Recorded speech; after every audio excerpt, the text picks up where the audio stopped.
ഇതുവരെ വേദിയിലേക്ക് ക്ഷണിക്കുന്നു. ഈ സമ്മേളനത്തിന്റെ മുഖ്യാതിഥി പ്രൊഫസർ MK സാലു അവർ അനുഗ്രഹീതമായ സാന്നിധ്യം പരിശുദ്ധ ബസേലിയോസ് മാർത്തോമ പൗലോസ് ദ്വിതീയൻ കാതോലിക്ക ബാവ തിരുമേനി, സ്വീകരണ പ്രഭാഷണം നിർവഹിക്കുന്ന doctor Divya S. Iyer IAS, ഗ്രന്ഥപരിചയം സമർപ്പിക്കുന്ന എഴുത്തുകാരനായ Shri Benyamin, Shrimati Ponnamma DC, father doctor John's Abraham Konatt, father Thomas P Zachariah, professor PC Elias എന്നിവരെ വേദിയിലേക്ക് സ്നേഹപൂർവ്വം ക്ഷണിക്കുന്നു.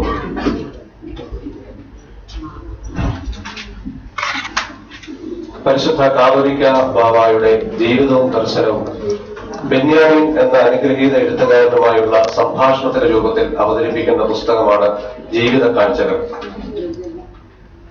ഈ പുസ്തകം പ്രകാശിപ്പിക്കുന്ന ഈ ചടങ്ങിൽ അധ്യക്ഷം വഹിക്കുന്നത് പ്രമുഖ വേദശാസ്ത്രജ്ഞനായ reverend father doctor KM George അവരുകളാണ്. പുസ്തക പ്രകാശനവും മുഖ്യ പ്രഭാഷണവും നിർവഹിക്കുന്നത് കേരളത്തിന്റെ അഭിമന്യനായ ഗുരുനാഥനും ദക്ഷിണാശാലിയുമായ പ്രൊഫസർ MK സാലു മാസ്റ്ററാണ്. പുസ്തകം സ്വീകരിക്കുന്നത് കോട്ടയത്തിന്റെ പ്രിയങ്കരിയായ assistant collector doctor Divya S. Iyer IAS. പുസ്തകം പരിചയപ്പെടുത്തുന്നത് പ്രശസ്ത എഴുത്തുകാരൻ ശ്രീ ബെന്യാമിൻ. പരിശുദ്ധ ബസേലിയോസ് മാർത്തോമ പൗലോസ് ദ്വിതീയൻ കാതോലിക്ക ബാവയുടെ സാന്നിധ്യം ഈ സമ്മേളനത്തെ ധന്യമാക്കുന്നു. Shrimati Ponnamma DC, father doctor George Abraham Konat എന്നിവർ ഈ ചടങ്ങിൽ ആശംസകൾ അർപ്പിക്കുന്നു. പുസ്തക പ്രകാശന ചടങ്ങിലേക്ക് ഏവരെയും ഹൃദയപൂർവ്വം ക്ഷണിക്കുന്നു. മൗന പ്രാർത്ഥനയ്ക്കായി ഏവർക്കും ഒരു നിമിഷം എഴുന്നേൽക്കാം.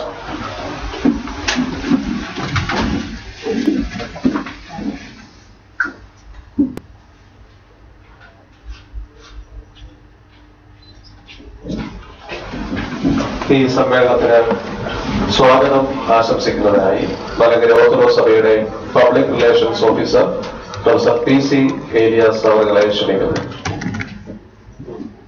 പരിശുദ്ധ കാതോലിക്ക ബാവ തിരുമേനി, വന്യരെ, ബഹുമാന്യരെ, പ്രിയപ്പെട്ടവരെ, ഇന്ന് ലോക സാക്ഷരതാ ദിനമാണ്. പരിശുദ്ധ ബാവ തിരുമേനിയുടെ ജീവിത കാഴ്ചകളുടെ പ്രകാശനവും സാക്ഷരതാ ദിനവും ഒന്നിച്ചു വന്നത് ആകസ്മികമാണ്, പ്രതീക്ഷിച്ചതല്ല. പക്ഷേ അതിനൊരു പ്രത്യേക അർത്ഥമുണ്ട് എന്ന് എനിക്ക് തോന്നിപ്പോകുന്നു.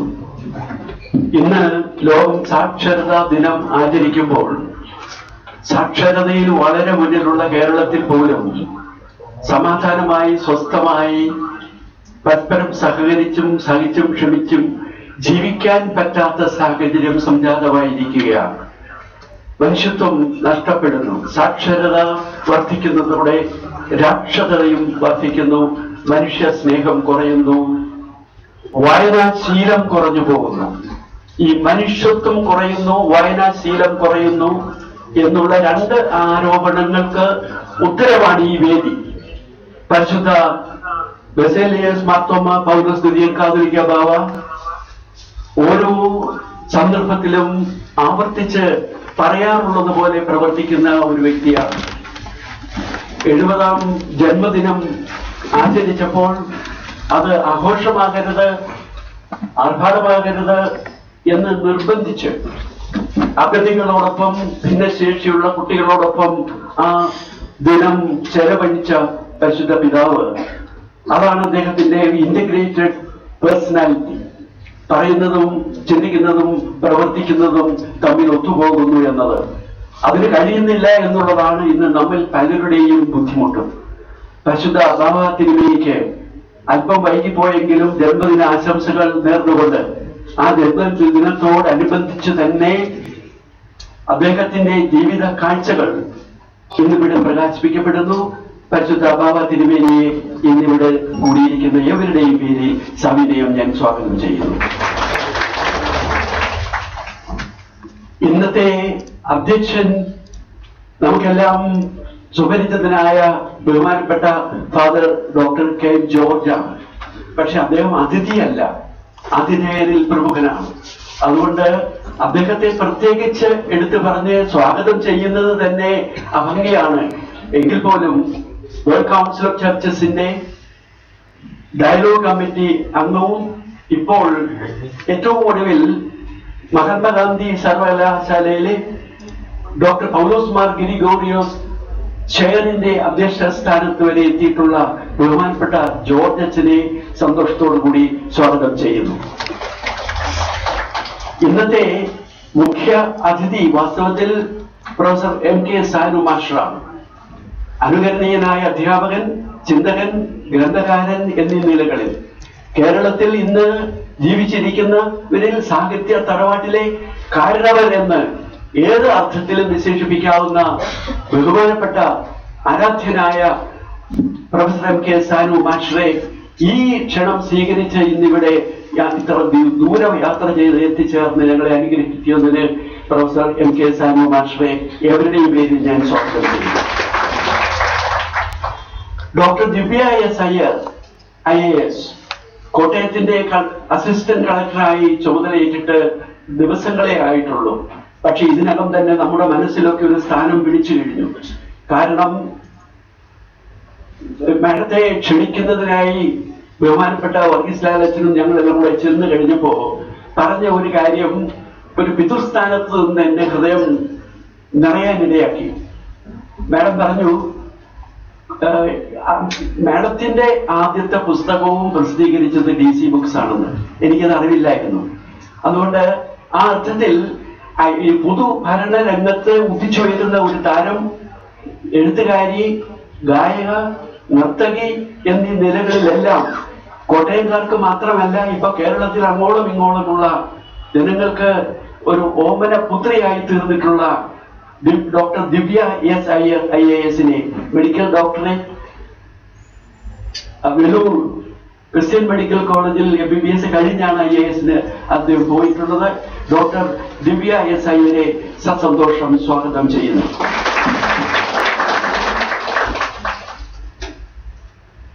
ഒരു പ്രധാന വ്യക്തി ഇന്നത്തെ പരാമർശിക്കപ്പെടേണ്ടത് ശ്രീ ബെന്യാമാണ്. ബെന്യാമിനും ഒരു അതിഥിയായിട്ടല്ല ഇവിടെ പങ്കെടുത്തത്, നമ്മളിൽ ഒരുവനായി തന്നെയാണ്. ബെന്യാമിനെ കുറിച്ച് എന്തെങ്കിലും നല്ല വാക്കുകൾ കൂട്ടി പറഞ്ഞാൽ അദ്ദേഹം പിന്നീട് പിണങ്ങോ എന്നതാണ് എന്റെ ഭയം. അതുപോലെ അന്തർമുഖനായി ഉൾവലിഞ്ഞ് വളരെ ഒരു ഒരു ഒരു എന്താ പറയാ ലജ്ജാശീലനായി കഴിയുന്നു.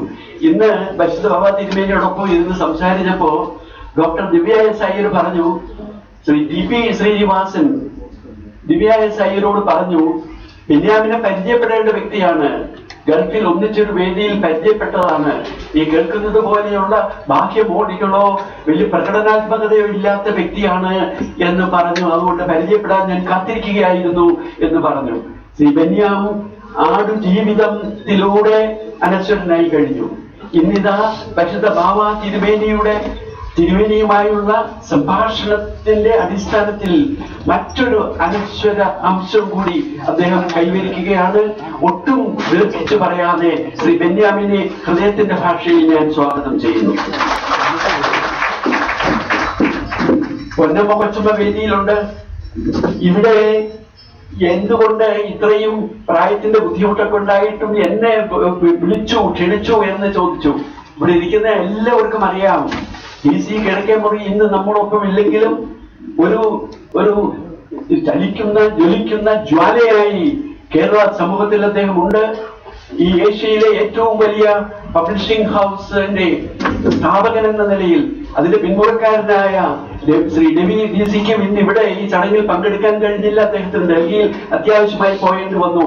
ഞാൻ പൊന്നമ്മ കൊച്ചമ്മയോട് പറഞ്ഞു, ശ്രീ DC കിഴക്കേമുറിയുടെ അസാന്നിധ്യം നമ്മളോടൊപ്പം ഇല്ല. ഭൗതികമായി ശ്രീ രവി DC ഡൽഹിയിലായി പോയി.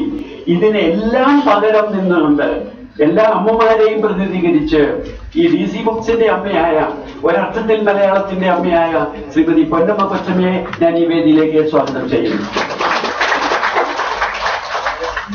ഫാദർ ഡോക്ടർ ജോൺസ് എബ്രഹാം വേദിയിലുണ്ട്. സഭയിലെ വൈദിക ട്രസ്റ്റിയാണ്.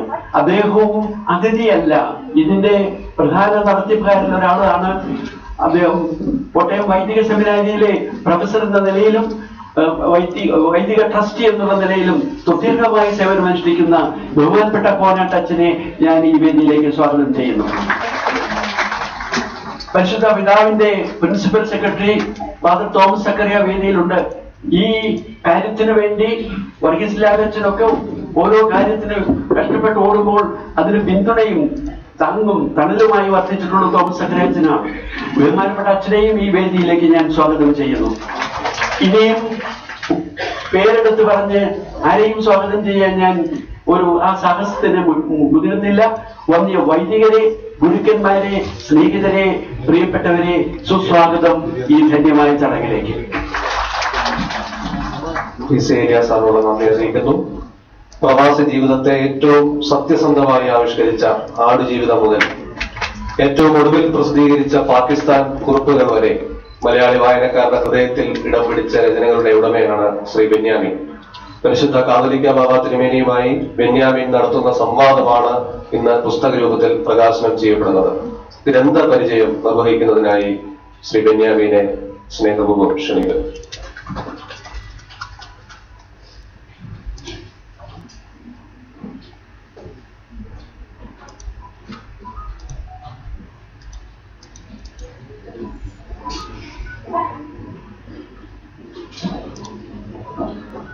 മലങ്കര സഭയുടെ പരിശുദ്ധ കാതോലിക്ക ബാബ നക്ഷത്രങ്ങളുടെ സ്നേഹഭാജനം, ഏകാന്ത രീതിയിലെ അവധൂതൻ, ഉറങ്ങാത്ത മനീഷി തുടങ്ങിയ മഹത്തായ പുസ്തകങ്ങൾ കൊണ്ട് മലയാള സാഹിത്യത്തെ അനുഗ്രഹിച്ച മലയാള സാഹിത്യത്തിന്റെ കുലപതി എന്ന് വിശേഷിപ്പിക്കാവുന്ന എൻ്റെ സാനുമാഷ്, നിങ്ങളുടെയൊക്കെ പ്രിയപ്പെട്ട ജോർജൻ, ദിവ്യ, പനമ ചേച്ചി, ഒക്കെ എല്ലാവർക്കും വിനീതമായ നമസ്കാരം. ഇത്തരത്തിലൊരു വേദിയിൽ തുടക്കത്തിലെ സംസാരിക്കേണ്ടി വരിക എന്നത് അല്പം ബുദ്ധിമുട്ടുള്ള സംഗതിയാണ്. പ്രത്യേകിച്ച് ബാബാതിരുമേനിയും സാനുമാഷും ഒക്കെ ഇരിക്കുന്ന ഒരു വേദിയിൽ അവർക്കൊക്കെ മുന്നേ കയറി സംസാരിക്കാൻ തക്കവിധം പ്രാപ്തി എനിക്ക് നേടിയിട്ടില്ല എന്നുള്ള കാര്യമുണ്ട്. അതുകൊണ്ട് തന്നെ ഒരല്പം ഭയത്തോടും വിറയലോടും കൂടിയാണ് ഞാൻ ഈ വേദിയിൽ നിൽക്കുന്നത് എന്നുള്ള ഒരു കാര്യമുണ്ട്. മറ്റൊരു കാര്യം, ഈ പുസ്തകത്തെ പരിചയപ്പെടുത്തുക എന്നുള്ളൊരു ദൗത്യമാണ് എനിക്ക് കിട്ടിയിട്ടുള്ളത്. ഞാൻ തന്നെ ഭാഗമായിട്ടുള്ള ഒരു പുസ്തകത്തിന്റെ പരിചയപ്പെടുത്തൽ ഞാൻ തന്നെ നിർവഹിക്കേണ്ടി വരുന്നു എന്നുള്ളതിന്റെ ഒരു വൈകല്യം കൂടി ഈ ഇവിടെ നിൽക്കുമ്പോൾ ഉണ്ട് എന്നുള്ളതാണ്. എങ്കിൽ പോലും വളരെ സന്തോഷത്തോടു കൂടിയാണ് ഞാനിവിടെ നിൽക്കുന്നത് എന്നുള്ളതാണ്. ചില ജീവിതങ്ങളിൽ നിയോഗങ്ങളിലേക്ക് നാം എത്തപ്പെടുകയാണ് എന്ന് ഞാൻ എപ്പോഴും വിചാരിക്കാറുണ്ട്. സാഹിത്യ ജീവിതത്തെ കുറിച്ച് ചിന്തിക്കുമ്പോഴൊക്കെ ഞാൻ സാഹിത്യകാരനാവാൻ ആഗ്രഹിച്ച് ജീവിച്ചിട്ടുള്ള ഒരാളല്ല. പക്ഷെ എന്തോ ഒരു നിയോഗം കൊണ്ട് ഞാൻ സാഹിത്യ ജീവിതത്തിലേക്ക് എത്തപ്പെടുകയും എന്തോ ഒരു നിയോഗം കൊണ്ട് ആടുജീവിതത്തിലെ നജീബിനെ പരിചയപ്പെടുകയും ആടുജീവിതം എന്ന പുസ്തകം എഴുതുകയും അതിനുശേഷം മറ്റ് ചില നോവലുകളൊക്കെ എഴുതുകയും ഒക്കെ ചെയ്തിട്ടുള്ളത് ഒക്കെ ഇടങ്ങളിലൊക്കെ ഞാൻ എപ്പോഴും വിചാരിക്കുന്നു, ഇതൊന്നും ഞാൻ വിചാരിച്ചിട്ട് നടന്നതല്ല. എന്തോ ചില നിയോഗം കൊണ്ട് അവിടെ അറിയാതെ എത്തപ്പെട്ടു പോയതാണ് എന്നുള്ളതാണ്. ഇന്ന് ഇവിടെ ഈ വേദിയിൽ നിൽക്കുമ്പോഴും ഞാൻ എന്നെക്കുറിച്ച് ചിന്തിക്കുന്നത് അത് മാത്രമാണ്. ഇങ്ങനെ ഒരു നിയോഗത്തിലേക്ക് ഞാൻ എങ്ങനെ ക്ഷണിക്കപ്പെട്ടു എന്ന് ഞാൻ എപ്പോഴും ആലോചിക്കും. ഒരു ദിവസം എലിയാസ് സാറ് എന്നെ വിളിച്ചിട്ട് ചോദിക്കുകയാണ്, പരിശുദ്ധ ബാബാ തിരുമേനിയുമായി ഒരു അഭിമുഖത്തിന് തയ്യാറാണോ എന്ന്. ഞെട്ടിപ്പോകുന്ന ഒരു ചോദ്യം എന്നാണ് അതിനെക്കുറിച്ച് പറയേണ്ടത്. കാരണം ജീവിതത്തിൽ ഇന്നേ വരെ പത്രപ്രവർത്തനത്തിൻ്റെതായ യാതൊരു പരിചയവുമില്ലാത്ത, അഭിമുഖങ്ങൾ നടത്തി പരിചയമില്ലാത്ത ഒരാളോടാണ് ചോദിക്കുന്നത്, എന്താണ് ഒരു അഭിമുഖത്തിന് തയ്യാറാണോ എന്ന്. ഒരു നിമിഷം ആലോചിച്ചിട്ട് ഞാൻ തയ്യാറാണ് എന്നാണ് അപ്പോൾ തന്നെ പറഞ്ഞത്. കാരണം അവസരങ്ങൾ ജീവിതത്തിൽ അറിയാതെ വന്നു ചേരുന്നതാണ്. അതിനെ ഉപയോഗപ്പെടുത്തുക എന്നുള്ളതാണ് ജീവിതത്തിൽ നാം ചെയ്യാവുന്ന ഏറ്റവും വലിയ മഹത്തായ കാര്യമെന്ന് ഞാൻ എൻ്റെ ജീവിതത്തിനോട് എപ്പോഴും പറഞ്ഞുകൊണ്ടേയിരിക്കുന്നു. ഞാൻ ഇങ്ങനെയൊന്നും യോഗ്യതയില്ലാത്ത ഒരാളെ ഇതിലേക്ക് ക്ഷണിച്ചുവെങ്കിൽ അതിന് ഒരു നിയോഗത്തിന്റെ വഴിയുണ്ടായിരുന്നു എന്ന് വിചാരിക്കുകയും അത് ഞാൻ സ്നേഹപൂർവ്വം, സന്തോഷപൂർവ്വം, ഭയത്തോടുകൂടി അത് ഏറ്റെടുക്കുകയും ചെയ്തു. ചോദ്യങ്ങൾ അന്നു മുതൽ ചിന്തിക്കാൻ തുടങ്ങി. അങ്ങനെ ആയപ്പോഴാണ്, കുറെ ചോദ്യങ്ങളൊക്കെ മനസ്സിൽ രൂപപ്പെട്ടപ്പോഴാണ് എനിക്ക് ഭീതി കൂടി തുടങ്ങിയത്. കാരണം ചോദ്യങ്ങളൊക്കെ ചോദിക്കാൻ പോകുന്നത് പരിശുദ്ധ ബാവാ തിരുമേനിയോടാണ്. ഈ ചോദ്യങ്ങൾ, എൻ്റെ ഉള്ളിലുള്ള ചോദ്യങ്ങൾ എന്ന് പറയുന്നത്, അല്ലെങ്കിൽ എൻ്റെ ഉള്ളിൽ ഉരുത്തിരിഞ്ഞു വന്ന ചോദ്യങ്ങളൊക്കെ അങ്ങനെ ഒരു സാധാരണ സഭാവിശ്വാസി അവന്റെ മേലധ്യക്ഷനോട് ചോദിക്കാവുന്ന തരം ചോദ്യങ്ങളായിരുന്നില്ല എന്നുള്ളതാണ് സത്യം. അതുകൊണ്ട് തന്നെ എൻ്റെ ഉള്ളിൽ ഒരു പേടി. പക്ഷെ ഈ ചോദ്യങ്ങളൊക്കെ ചോദിക്കാതെ പിന്നെ എങ്ങനെയാണ് ഒരു അഭിമുഖം പൂർത്തീകരിക്കുന്നത് എന്നുള്ള ഒരു സംശയം. എങ്കിൽ പോലും ഞാൻ ബലത്തിൽ ആയിരുന്നു.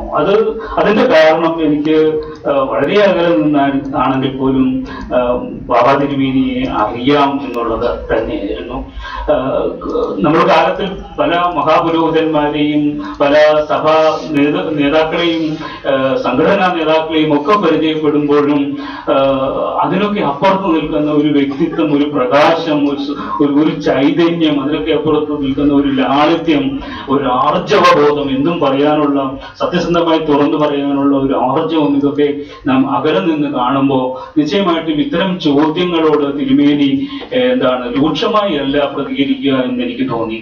ആ ഒരു ആത്മവിശ്വാസം മാത്രമായിരുന്നു എനിക്ക് ഉണ്ടായിരുന്നത്. ഞാൻ അല്പം മുമ്പ് തിരുമേനിയുടെ കൂടെ അവിടെ ഇരുന്നപ്പോൾ ഞാൻ പറയാറുണ്ട്, ഈ അടി നടത്താൻ അറിയാത്തവൻ അടിക്കിറങ്ങുന്ന, ഈ മർമ്മം അറിയാത്തവൻ അടിക്കിറങ്ങുന്ന പോലെയുള്ള ഒരു പരിപാടിയായിരുന്നു ഇത്. മർമ്മം അറിയാവുന്ന അടിക്കിറങ്ങിയാൽ യാതൊരു വിധത്തിലും ഇത് അങ്ങ് പോയി പഠിക്കാൻ പറ്റില്ല. ഇത് എന്നെ സംബന്ധിച്ചിടത്തോളം ഇത് എങ്ങനെയാണ് ഒരു സഭാമേലധ്യക്ഷനോട്, ഒരു ബഹുമാനപ്പെട്ട തിരുമേനിയോട് ചോദ്യങ്ങൾ ചോദിക്കേണ്ടത് എന്നതിനെ സംബന്ധിച്ച് യാതൊരു ബോധ്യവും ധാരണയും ഇല്ലാത്തതുകൊണ്ട് എങ്ങനെ വേണേ ചോദിക്കാമെന്നുള്ള ഒരു സാധ്യതയായിരുന്നു എൻ്റെ മുന്നിൽ ഉണ്ടായിരുന്നത്. അങ്ങനെയാണ് ഈ ചോദ്യങ്ങളുമായിട്ട് കഴിഞ്ഞ ജൂൺ 17 ഞലേക്കുഴി ദേറായിൽ വെച്ച് ഞാൻ തിരുമേനിയെ സമീപിക്കുന്നതും ഒരു ദിവസം മുഴുവൻ നീണ്ടു നിൽക്കുന്ന ഒരു വലിയ മഹാഭാഗ്യം എനിക്ക് വീണ് കിട്ടുകയും ചെയ്യുന്നത്. അതും എൻ്റെ ജീവിതത്തിന്റെ മറ്റൊരു നിയോഗമായി തന്നെയാണ് ഞാനത് കാണുന്നത്. അന്നേ ദിവസം മുഴുവൻ തിരുമേനി എനിക്ക് വേണ്ടി മാറ്റിവെക്കുകയും ഒരു ബാലൻ തന്റെ ചോദ്യങ്ങളുമായി സമീപിക്കുമ്പോൾ ഒരു പിതാവ് പറഞ്ഞു കൊടുക്കുന്ന അത്രയും ലാളിത്യത്തോടുകൂടി, സ്നേഹത്തോടുകൂടി എൻ്റെ ചോദ്യങ്ങളോട് പ്രതികരിക്കുകയും ഒക്കെ ചെയ്തുകൊണ്ടാണ് ആ ഒരു ദിവസം എൻ്റെ ജീവിതത്തിൽ ഏറ്റവും ധന്യമാക്കി തീർത്തത് എന്നുള്ളതാണ് എൻ്റെ ഒരു പ്രത്യേകത. ജീവിതത്തിൽ ഒരിക്കലും മറക്കപ്പെടാനാവാത്ത ഒരു ദിവസമായി അത് തീർന്നു എന്നുള്ളതാണ്. ചോദ്യങ്ങൾ, പുസ്തകത്തെ കുറിച്ച് ഞാൻ അങ്ങനെ വിപുലമായി ഒരു പുസ്തക പരിചയം എന്ന നിലയിൽ പറയാൻ ഞാൻ ആഗ്രഹിക്കുന്നില്ല. കാരണം നമ്മൾ ഓരോരുത്തരും നിശ്ചയമായും വാങ്ങുകയും വായിക്കുകയും ചെയ്യേണ്ട ഒരു പുസ്തകമായിട്ട് അത് എന്റെ ചോദ്യങ്ങൾ ഉള്ളത് കൊണ്ട് അല്ല. തിരുമേനിയുടെ ജീവിത ദർശനങ്ങൾ പലതരത്തിൽ സമൂഹത്തെ സംബന്ധിച്ച്, പ്രപഞ്ചത്തെ സംബന്ധിച്ച്, സഭയെ സംബന്ധിച്ച്, പ്രകൃതിയെ സംബന്ധിച്ച്, രാഷ്ട്രീയത്തെ സംബന്ധിച്ച് ഉള്ള വിവിധ തലത്തിലുമുള്ള ദർശനങ്ങൾ നമ്മുടെ മുന്നിൽ പുറത്തേക്ക് കൊണ്ടുവരാനുള്ള ഒരു ശ്രമം എന്ന നിലയിൽ, ഒരു പുസ്തകം എന്ന നിലയിൽ നമ്മൾ ഓരോരുത്തരും നിശ്ചയമായിട്ടും വായിക്കേണ്ട ഒന്ന് എന്ന നിലയിലാണ് ഞാൻ ഈ പുസ്തകത്തെ കുറിച്ച് സമഗ്രമായി യാതൊന്നും പറയുവാൻ ആഗ്രഹിക്കാതെ. എങ്കിൽ പോലും അന്നേ ദിവസം തീർന്നപ്പോൾ എനിക്കുണ്ടായ ഒരു സന്തോഷം എന്ന് പറയുന്നത് തിരുമേനിയുടെ ഉള്ളിൽ നിന്ന് ഉത്തരങ്ങൾ വന്നു എന്നുള്ളതാണ്. വേണമെങ്കിൽ വളരെ പൊളൈറ്റ് ആയിട്ട് അല്ലെങ്കിൽ കൃത്യമായി ഒരു സഭാ മേലധ്യക്ഷൻ നിർവഹിക്കേണ്ടതായ ചില ചിട്ടവട്ടങ്ങളൊക്കെ പാലിച്ചുകൊണ്ട് ഉത്തരങ്ങൾ പറയുമായിരുന്നു. പക്ഷെ അങ്ങനെ പറഞ്ഞിരുന്നു, അങ്ങനെയുള്ള ഉത്തരങ്ങളായിരുന്നു എനിക്ക് ലഭിച്ചിരുന്നെങ്കിൽ ഒരുപക്ഷെ ഈ പുസ്തകവും ഈ അഭിമുഖവും ഒന്നും അത്ര സമ്പന്നമാകുമായിരുന്നില്ല. പക്ഷെ തിരുമേനി അദ്ദേഹത്തിന്റെ ആ കുന്നംകുളം നിഷ്കളങ്കത മുഴുവൻ ഉപയോഗിച്ചുകൊണ്ട്, ആ ലാളത്യം മുഴുവൻ ഉപയോഗിച്ചുകൊണ്ട്, ആ സ്നേഹം മുഴുവൻ ഉപയോഗിച്ചുകൊണ്ട്, ആ ആർജവം മുഴുവൻ ഉപയോഗിച്ചുകൊണ്ട് ഈ ചോദ്യങ്ങൾക്കൊക്കെ ഈ ഉത്തരം നൽകി എന്നുള്ളതാണ് ഒരുപക്ഷെ ഈ പുസ്തകത്തിന്റെ ഏറ്റവും വലിയ പ്രത്യേകതയായി ഞാൻ എടുത്ത് കാണുന്നത് എന്നുള്ളതാണ്. അത് പലതരത്തിലുള്ള ചോദ്യങ്ങൾ ഉണ്ടായിരുന്നു. കൗമാരകാലത്തെ കുറിച്ച്, തിരുമേനി പൗരോഹിത്യത്തിലേക്ക് കടന്നു വരുന്നതിനെ കുറിച്ച്, പൗരോഹിത്യം ഒരു പ്രലോഭനമാണോ എന്നുള്ള ഒരു ചോദ്യം, അത് എന്താണ് ആൽബർട്ട് ഷെറ്റ്സറിനെ പോലെയുള്ളവർ ഉന്നയിച്ചിട്ടുള്ള ക്രിസ്തുവിനെ സംബന്ധിച്ചുള്ള സംശയങ്ങൾ, ക്വസ്റ്റ് ഫോർ ഹിസ്റ്റോറിക്കൽ ക്രൈസ്റ്റ് എന്നുള്ള തരം ചോദ്യങ്ങൾ, അത് ഓർത്തപ്പോഴാണ് സാൻമാഷാണ് ആൽബർട്ട് ഷെറ്റ്സറുടെ എന്താണ് ജീവിത അസ്തമിക്കാത്ത വെളിച്ചം എന്ന പേരിൽ എഴുതിയെന്ന് കൂടി ഞാൻ ഈ അവസരത്തിൽ പെട്ടെന്ന് ഓർക്കുകയാണ്. അങ്ങനെ പലതരത്തിൽ മതേതരത്തെ സംബന്ധിച്ച് ഇതര മതങ്ങളുമായിട്ടുള്ള സഭയുടെ കൊടുക്കുവാങ്ങലുകളെ കുറിച്ച്, സ്വാതന്ത്ര്യ സമരത്തിൽ ക്രിസ്ത്യാനികൾക്കുള്ള പങ്കിനെ കുറിച്ച്, അല്ലെങ്കിൽ കോലിംഗ് സത്യം യഥാർത്ഥത്തിൽ സ്വാതന്ത്ര്യ സമരത്തിന്റെ ഭാഗമാണോ എന്ന് നമ്മളിങ്ങനെ അവകാശപ്പെടുന്നതിൽ വല്ല കാര്യമുണ്ടോ എന്നുള്ള തരത്തിലുള്ള ചോദ്യങ്ങൾ, വിമോചന സമരത്തിൽ സഭയെടുത്ത നിലപാടുകളെ കുറിച്ച്, ക്രിസ്ത്യാനിറ്റി മുഴുവനായി വിമോചന സമരത്തിൽ എടുത്തിട്ടുള്ള നിലപാടുകളെ കുറിച്ച്, സ്ത്രീകൾക്ക് സഭയിൽ അനുവദിക്കുന്ന സ്വാതന്ത്ര്യത്തെ കുറിച്ച്, വിശുദ്ധന്മാരെ വാഴിക്കുന്നതിനെ കുറിച്ച്, സ്വർഗവിവാഹങ്ങൾ യൂറോപ്പിലും മറ്റും കടന്നു വരുന്നു, അതിനെക്കുറിച്ചുള്ള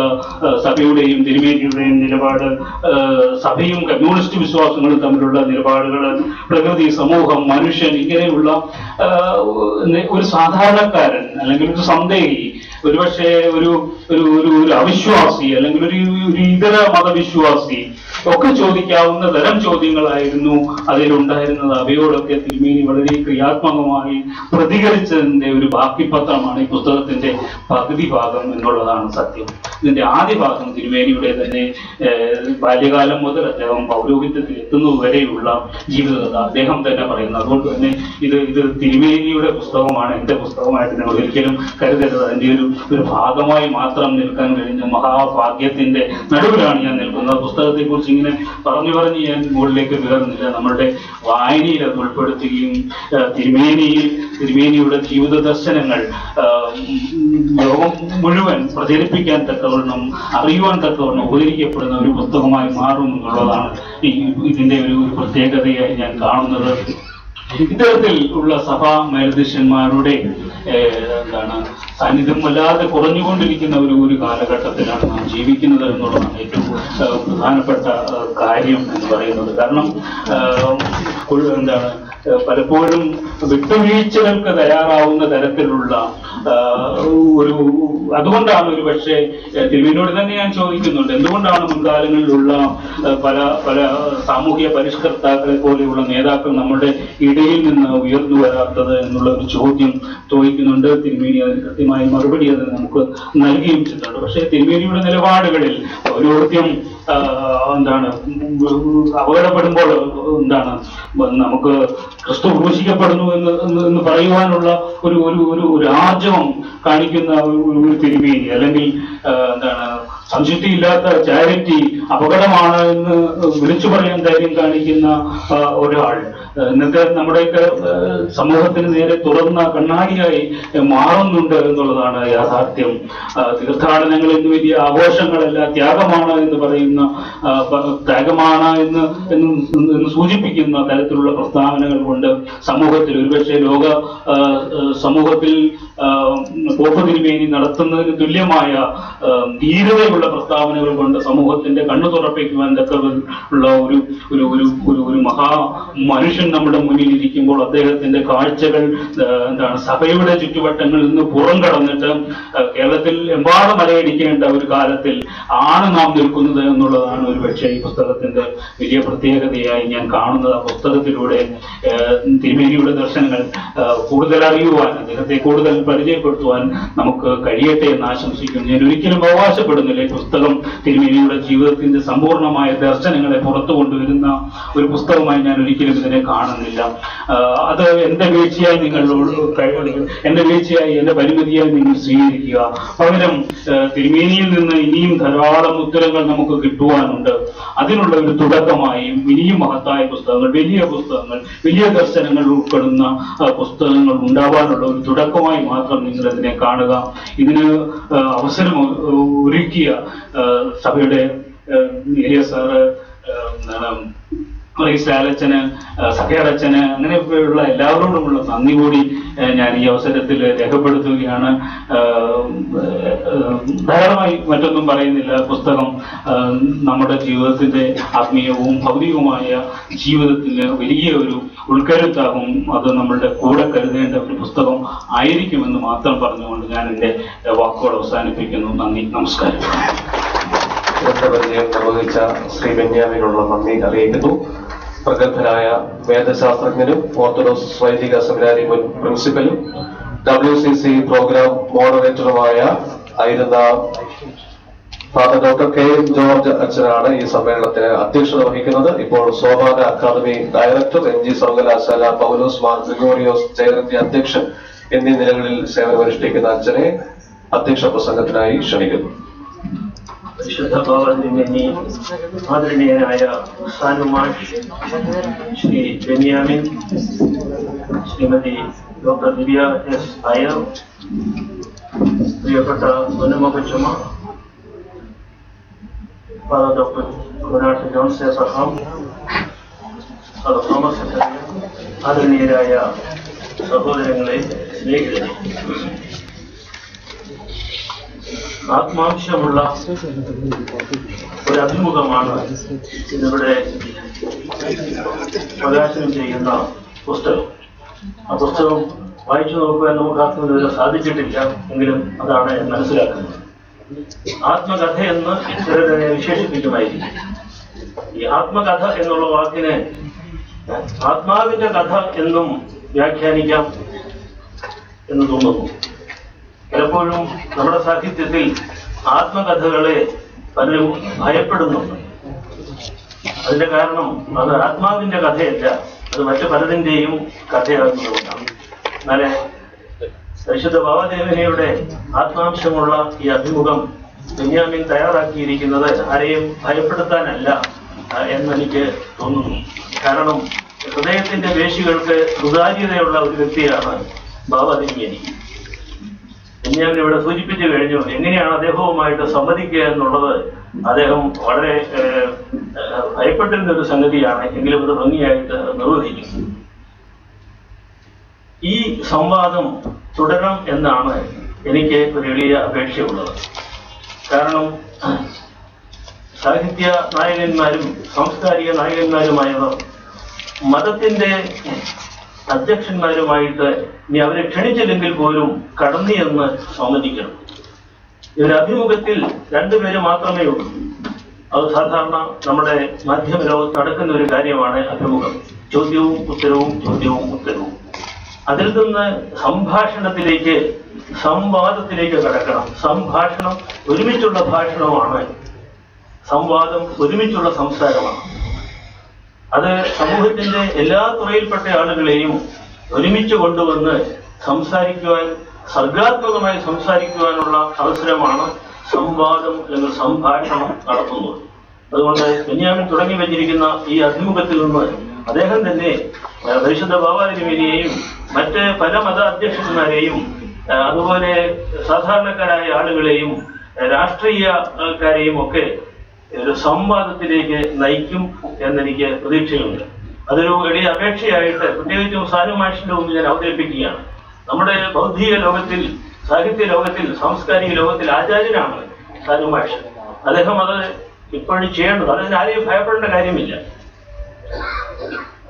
പലപ്പോഴും ഭയമാണ് നമ്മളെ നല്ല കാര്യങ്ങളിൽ നിന്ന് പിന്തിരിപ്പിക്കുന്നത്. എന്നാൽ ഒരു അവസ്ഥ കഴിയുമ്പോൾ നമ്മൾ ഭയം മറക്കും. കാരണം 21ാം നൂറ്റാണ്ടെന്ന് പറയുന്നത് ഭയാനകമായ മതത്തിന്റെ കാലുഷ്യം കലർന്ന ഒരു നൂറ്റാണ്ടാണ്. നിർഭാഗ്യവശാൽ ഞാൻ മതത്തിന്റെ ഒരു സ്പോക്സ്മാനാണ് എന്നെനിക്കറിയാം. പക്ഷേ ഞാനത് തുറന്നു പറയുകയാണ്, മതകാലുഷ്യം നിറഞ്ഞ നൂറ്റാണ്ടാണ് നമുക്ക് വന്നിരിക്കുന്നത്. അതുകൊണ്ട് സാംസ്കാരിക നായകന്മാർ ധൈര്യപൂർവ്വം നിർഭയം ഈ മതാധ്യക്ഷന്മാരുമായിട്ടും രാഷ്ട്ര നേതാക്കളുമായിട്ടും സംവദിക്കണം. മനുഷ്യലോകത്തിന്റെ ഭാവിയെക്കുറിച്ച് അവർ സമ്മതിക്കുകയും അവരെ ചോദ്യം ചെയ്യുകയും വേണം. ഈ അപ്രമാദിത്വം തെറ്റാവരുമെന്ന് പറയുന്ന ഒരു സംഗതി പണ്ട് കാലത്ത് മാർപ്പാപ്പമാർ പറഞ്ഞുകൊണ്ടിരുന്നു. അത് എടുത്തു കളഞ്ഞു. പ്രത്യേകിച്ച് ഫ്രാൻസിസ് മാർപ്പാപ്പ അതൊക്കെ എടുത്ത് പണ്ടേ ദൂരെ കളഞ്ഞു. ആർക്കും തെറ്റ് പറ്റാം. അങ്ങനെ ഒരു വ്യക്തിക്ക് തെറ്റ് പറ്റുമ്പോൾ ആ വ്യക്തിയെ തിരുത്തേണ്ടത് സമൂഹമാണ്. ഒരുമിച്ചുള്ള ഭാഷണത്തിലൂടെ നമ്മുടെ ബിസിനസ് ലോകത്തിൽ കൺസൾട്ടേഷനും ഒക്കെ പറയുമായിരിക്കും. അതിനപ്പുറത്തുള്ള ആത്മാവിന്റെ അംശം കലർന്ന സംവാദത്തിലൂടെ നമുക്ക് തെറ്റുതിരുത്തി ശരിയിലേക്ക് സത്യത്തിലേക്ക് പോകാൻ സാധിക്കും. അതിനുള്ള ഒരു പ്രതിബദ്ധത നമ്മുടെ സാംസ്കാരിക നായകന്മാർ കാണിക്കും എന്നുള്ള പ്രതീക്ഷ നമുക്കുണ്ട്. വിശുദ്ധ ബാബാതിരുമേനിയുമായിട്ട് സംസാരിക്കുമ്പോൾ അത് വളരെ എളുപ്പമാണ്. കാരണം അതിൽ സൂചിപ്പിച്ചതുപോലെ സുതാര്യമായ യാതൊരു വളച്ചുകെട്ടുമില്ലാതെ യാതൊരു തിരിശീലകളും വിട്ട് മൂടാതെ അദ്ദേഹം ഹൃദയം തുറക്കുന്ന ആളാണ്. അതുകൊണ്ട് അതൊരു നല്ല തുടക്കമാണ് എന്ന് ഞാൻ ആദ്യമേ സൂചിപ്പിച്ചുകൊള്ളട്ടെ. 21ാം നൂറ്റാണ്ടിന്റെ ഭാവിയെ കുറിച്ച് നമ്മൾ ആകുലചിത്തരാകേണ്ട സമയമായിരിക്കുന്നു. സാമുവൽ ഹന്റിംഗനും മറ്റും ക്ലാഷ് ഓഫ് സിവിലൈസേഷനിൽ പറഞ്ഞതുപോലെ ഉള്ള കാര്യങ്ങൾ ഇപ്പോൾ നടക്കുന്നുണ്ടോ എന്ന് നമുക്ക് സംശയിക്കേണ്ടിയിരിക്കുന്നു. അതുകൊണ്ട് തീർച്ചയായിട്ടും നാം ആ ഉത്തരവാദിത്വം സംവാദത്തിനുള്ള ഉത്തരവാദിത്വം ഏറ്റെടുക്കണം. കുറെ വർഷങ്ങൾക്ക് മുൻപ് ഇറ്റലിയിൽ ദൈക്ഷണിക ലോകത്ത് അറിയപ്പെട്ടിരുന്ന കാർഡിനൽ മാർട്ടി എന്ന് പറയുന്ന ഒരു കർദിനാളുണ്ട്. അദ്ദേഹം മരിച്ചുപോയി അടുത്ത കാലത്ത്.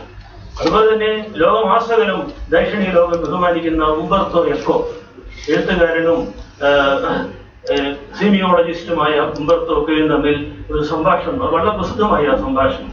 അതുപോലുള്ള സംഭാഷണങ്ങൾ നമ്മുടെ ഈ കേരളത്തിൽ ഉണ്ടാവണം. കേരളത്തിൽ ധാരാളം മതങ്ങൾ, മതാധ്യക്ഷന്മാരും മതചിഹ്നങ്ങളുമുണ്ട്. അവയെ അങ്ങനെ വെറുതെ വിട്ടാൽ സമൂഹം നശിക്കും എന്ന് ഞാൻ മതത്തിന്റെ ഒരു വ്യക്തി എന്ന ഒരാളെന്നുള്ളതിലേക്ക് തന്നെ ഭയത്തോടുകൂടി പറയുകയാണ്. അതുകൊണ്ട് ഈ സംവാദത്തിലൂടെ സത്യത്തിലേക്ക് നമ്മളെ കൊണ്ടുവരണം.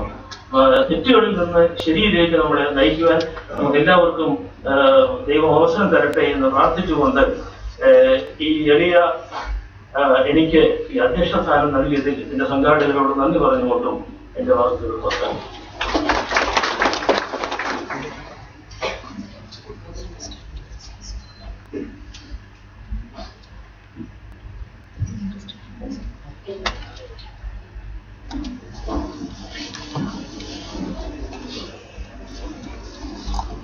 പ്രഗത്ഭനായ അധ്യാപകൻ, പ്രശസ്തനായ പ്രഭാഷകൻ, അനുഗ്രഹീതനായ എഴുത്തുകാരൻ എന്നീ നിലകളിൽ കേരളത്തിന്റെ സാംസ്കാരിക രംഗത്തെ കുലപതികളിൽ ഒരാളാണ് പ്രൊഫസർ MK സാനു.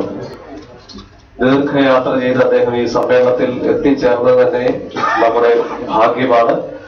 പരിശുദ്ധ കാതോലിക്ക ബാബ തിരുമേനി എഴുത്തുകാരനായ ബെന്യാമീനുമായി നടത്തിയ സംവാദത്തിന്റെ പുസ്തകരൂപം ജീവിത കാഴ്ചകൾ എന്ന കൃതി പ്രകാശനം ചെയ്തുകൊണ്ട് മുഖ്യ പ്രഭാഷണം നിർവഹിക്കുന്നതിന് വേണ്ടി ആദരണീയനായ സാനു മാസ്റ്ററെ ഹൃദയപൂർവ്വം ക്ഷണിക്കുന്നു.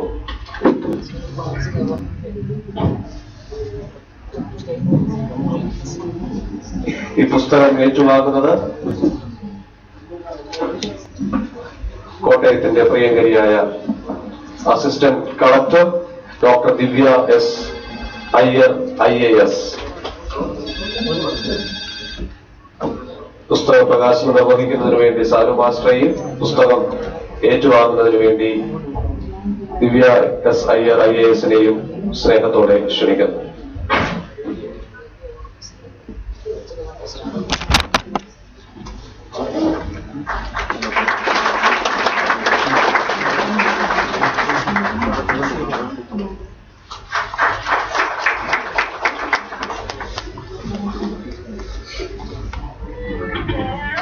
മുഖ്യ പ്രഭാഷണം നിർവഹിക്കുന്നതിനായി സാനു മാസ്റ്ററെ ക്ഷണിക്കുന്നു.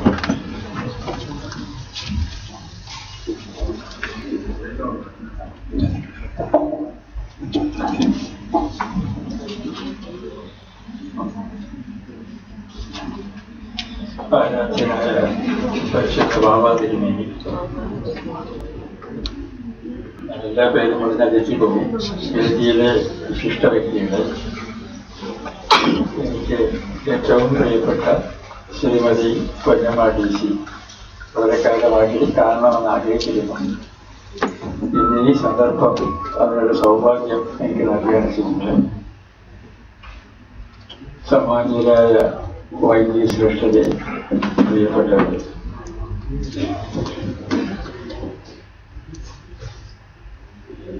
ശ്രീ ബെന്യാമിൻ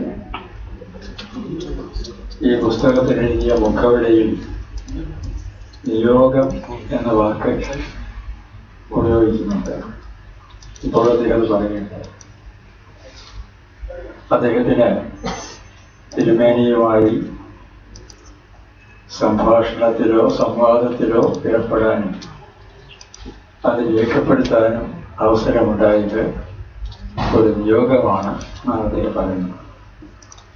ഏതാണ്ട് അതുപോലെ ഒരു നിയോഗമാണ് ഈ പുസ്തകം പ്രകാശിപ്പിക്കുക എന്ന ചടങ്ങ് എന്നിൽ അർപ്പിതമായത് ഞാൻ കരുതുന്നു. പുസ്തകം മുണ്ടശ്ശേരി മാസ്റ്റർ പറയുന്നത് പോലെ കമ്പോട് കമ്പ് വായിക്കാൻ എനിക്ക് അവസരം ഉണ്ടായില്ല. 2 സ്നേഹിതന്മാർ എറണാകുളത്ത് വന്നപ്പോൾ അവരുടെ കൈവശം തിരുമേനിയുടെ 2 ഗ്രന്ഥങ്ങളുണ്ടായിരുന്നു. ആ 5 പുസ്തകങ്ങളാണ് എഴുതിയിട്ടുള്ളത് ഞാൻ കാണുന്നു. ഒരു ലഘുലേഖയുമുണ്ട്. അത് ഞാൻ തീവണ്ടിയിൽ ഇരിക്കുന്ന സമയത്ത് മറിച്ചു നോക്കുകയാണ് ചെയ്യുന്നത്. ആത്മകഥാപരമായ ഒരു കൃതിയാണിത് എന്ന് പറയാം. മലയാളത്തിൽ സമീപകാലത്ത് ആത്മകഥാരചന വളരെ പ്രചാരം നേടിയിട്ടുണ്ട്. ആ ആത്മകഥകൾ പലതും വളരെ പൊള്ളയായ അഹന്തയുടെ പ്രകാശനങ്ങളായിട്ടാണ് ഞാൻ കണ്ടിട്ടുള്ളത്. ഞാൻ എത്ര മഹാത്മാവാണെന്ന് മാലോകരെ ഞങ്ങൾ അറിഞ്ഞിട്ടില്ല. അതിനാൽ ഇതാ പിടിച്ചോളൂ, എൻ്റെ ആത്മകഥ വരുന്നു എന്നൊരു മനോഭാവം ഇതിൽ പലതും കാണാൻ കഴിയുന്നു. ആത്മകഥയുടെ അടിസ്ഥാനപരമായ ബലം ഒരാൾ സ്വയം മറക്കുകയും തൻ്റെ പ്രാധാന്യം വിസ്മരിക്കുകയും താൻ ഈ ലോകത്തിലെ അനേക കോടി ജനങ്ങളിൽ ഒരാൾ മാത്രമാണ്, ആ ഒരു നിസ്സാരന എന്ന നിലയ്ക്ക് വ്യത്യസ്തമായി എന്തോ ഒന്ന് സമർപ്പിക്കാനുണ്ട് എന്ന് തോന്നുകയും ചെയ്യുമ്പോഴാണ്. പല നിലയിലെല്ലാം ചിലത് കൊമ്പസാരമാണ്. ഗാന്ധിജിയുടെ ആത്മകഥ, റൂസോയുടെ ആത്മകഥയുടെ പേര് തന്നെ കൺഫെഷൻ എന്നാണ്. അതിന് ഒരു കൊമ്പസാര മനോഭാവം ടോൾസ്റ്റോയ് എഴുതിയിട്ടുള്ള അല്പം അദ്ദേഹത്തിൻ്റെ പാപങ്ങൾക്കാണ് അദ്ദേഹം പ്രാധാന്യം നൽകിയിട്ടുള്ളത്. ചില മനസ്സ് ആ തരത്തിലാണ്. നമ്മുടെയൊക്കെ ഓരോ മനസ്സും ഓരോ തരത്തിലാണ്. അതിൽ നിന്നൊക്കെ വ്യത്യസ്തമായി ഈ വലിയ ലോകത്തിൽ ദൈവഹിതം ആചരിക്കാൻ നിയുക്തനായ ഒരു വ്യക്തി എന്ന ഒരു മനോഭാവമാണ് പരിശുദ്ധ ബാബ തിരുമേനിയുടെ ഈ ആത്മകഥാസ്പർശിയായ സംവാദത്തിൽ ഉടനീളം പ്രതിഫലിക്കുന്നത്. അതാണ് ഏറ്റവും അധികം ആകർഷിക്കുന്നത്. അദ്ദേഹത്തിൻ്റെ ദൈവത്തിൽ സമർപ്പിതമായ ഒരു വ്യക്തിത്വം തൻ്റെ അനുഭൂതി മേഖലയിൽ ചില അംശങ്ങൾ മാത്രം തിരഞ്ഞെടുത്ത് ഇത് അനുവാചകർക്ക് കൗതുകകരമാവും പ്രയോജനപ്രദമാവും ഒരുപക്ഷെ മാർഗദർശിയാവും എന്ന വിശ്വാസത്തോടു കൂടിയാണ് വാക്കുകൾ തിരഞ്ഞെടുത്ത് അദ്ദേഹം അവതരിപ്പിക്കുന്നത്. ഇതിലൂടെ കടന്നു പോകാൻ വലിയ പ്രയാസമില്ല. ഞാൻ വൃദ്ധനാണ്, എൻ്റെ കണ്ണുകൾ കാഴ്ച വളരെ കുറവാണ്. വാർദ്ധക്യത്തിൻ്റെ എല്ലാ വ്യാധികളും അനുഭവിച്ചുകൊണ്ടിരിക്കുന്ന ഒരു ഘട്ടമാണെങ്കിൽ തന്നെയും അതിലെ ചെറിയ അക്ഷരങ്ങൾ തീവണ്ടിയിൽ നിന്ന് വായിക്കാൻ എനിക്ക് സാധിച്ചത് ആ അക്ഷരങ്ങൾ എന്നിലെ കൗതുകത്തെയും ജിജ്ഞാസയെയും ഒരർത്ഥത്തിൽ ജീവിതാവബോധത്തെയും ഉദ്ദീപിപ്പിച്ചതുകൊണ്ടാണ്. ആ നിലയിലൊരു വീക്ഷണമാണ് ജലാശയങ്ങളിൽ ആകാശം പ്രതിഫലിക്കുന്നത് പോലെ ഇതിലെ വിഭിന്ന അധ്യായങ്ങളിലൂടെ പ്രതിഫലിച്ച് നിൽക്കുന്നത്. വളരെ ഉദാരമായ മനസ്സിൻ്റെ വിനീതമായ ഒരാത്മകഥം ആയി ഇതിൽ പലതും നിങ്ങൾക്ക് അനുഭവപ്പെടും. ഒരു മനുഷ്യന്റെ ശ്രേഷ്ഠതയ്ക്ക് അടിസ്ഥാനമായിട്ടുള്ളത് ചിന്താമേഖലയിൽ സഹിഷ്ണുതയാണ് എന്ന് ഞാൻ കരുതുന്നു. ശ്രീനാരായണ ഗുരു അദ്ദേഹത്തിൻ്റെ സർവമത സമ്മേളനത്തിന് മുദ്രാവാക്യമായി സ്വീകരിച്ചത് വാദിക്കാനും ജയിക്കാനുമല്ല, അറിയാനും അറിയിക്കാനുമാണ്. ബെന്യാമിൻ തിരുമേനിയുമായി നടത്തിയ സംവാദത്തിൻ്റെ അടിസ്ഥാന പ്രമാണവും അതുതന്നെയാണ്.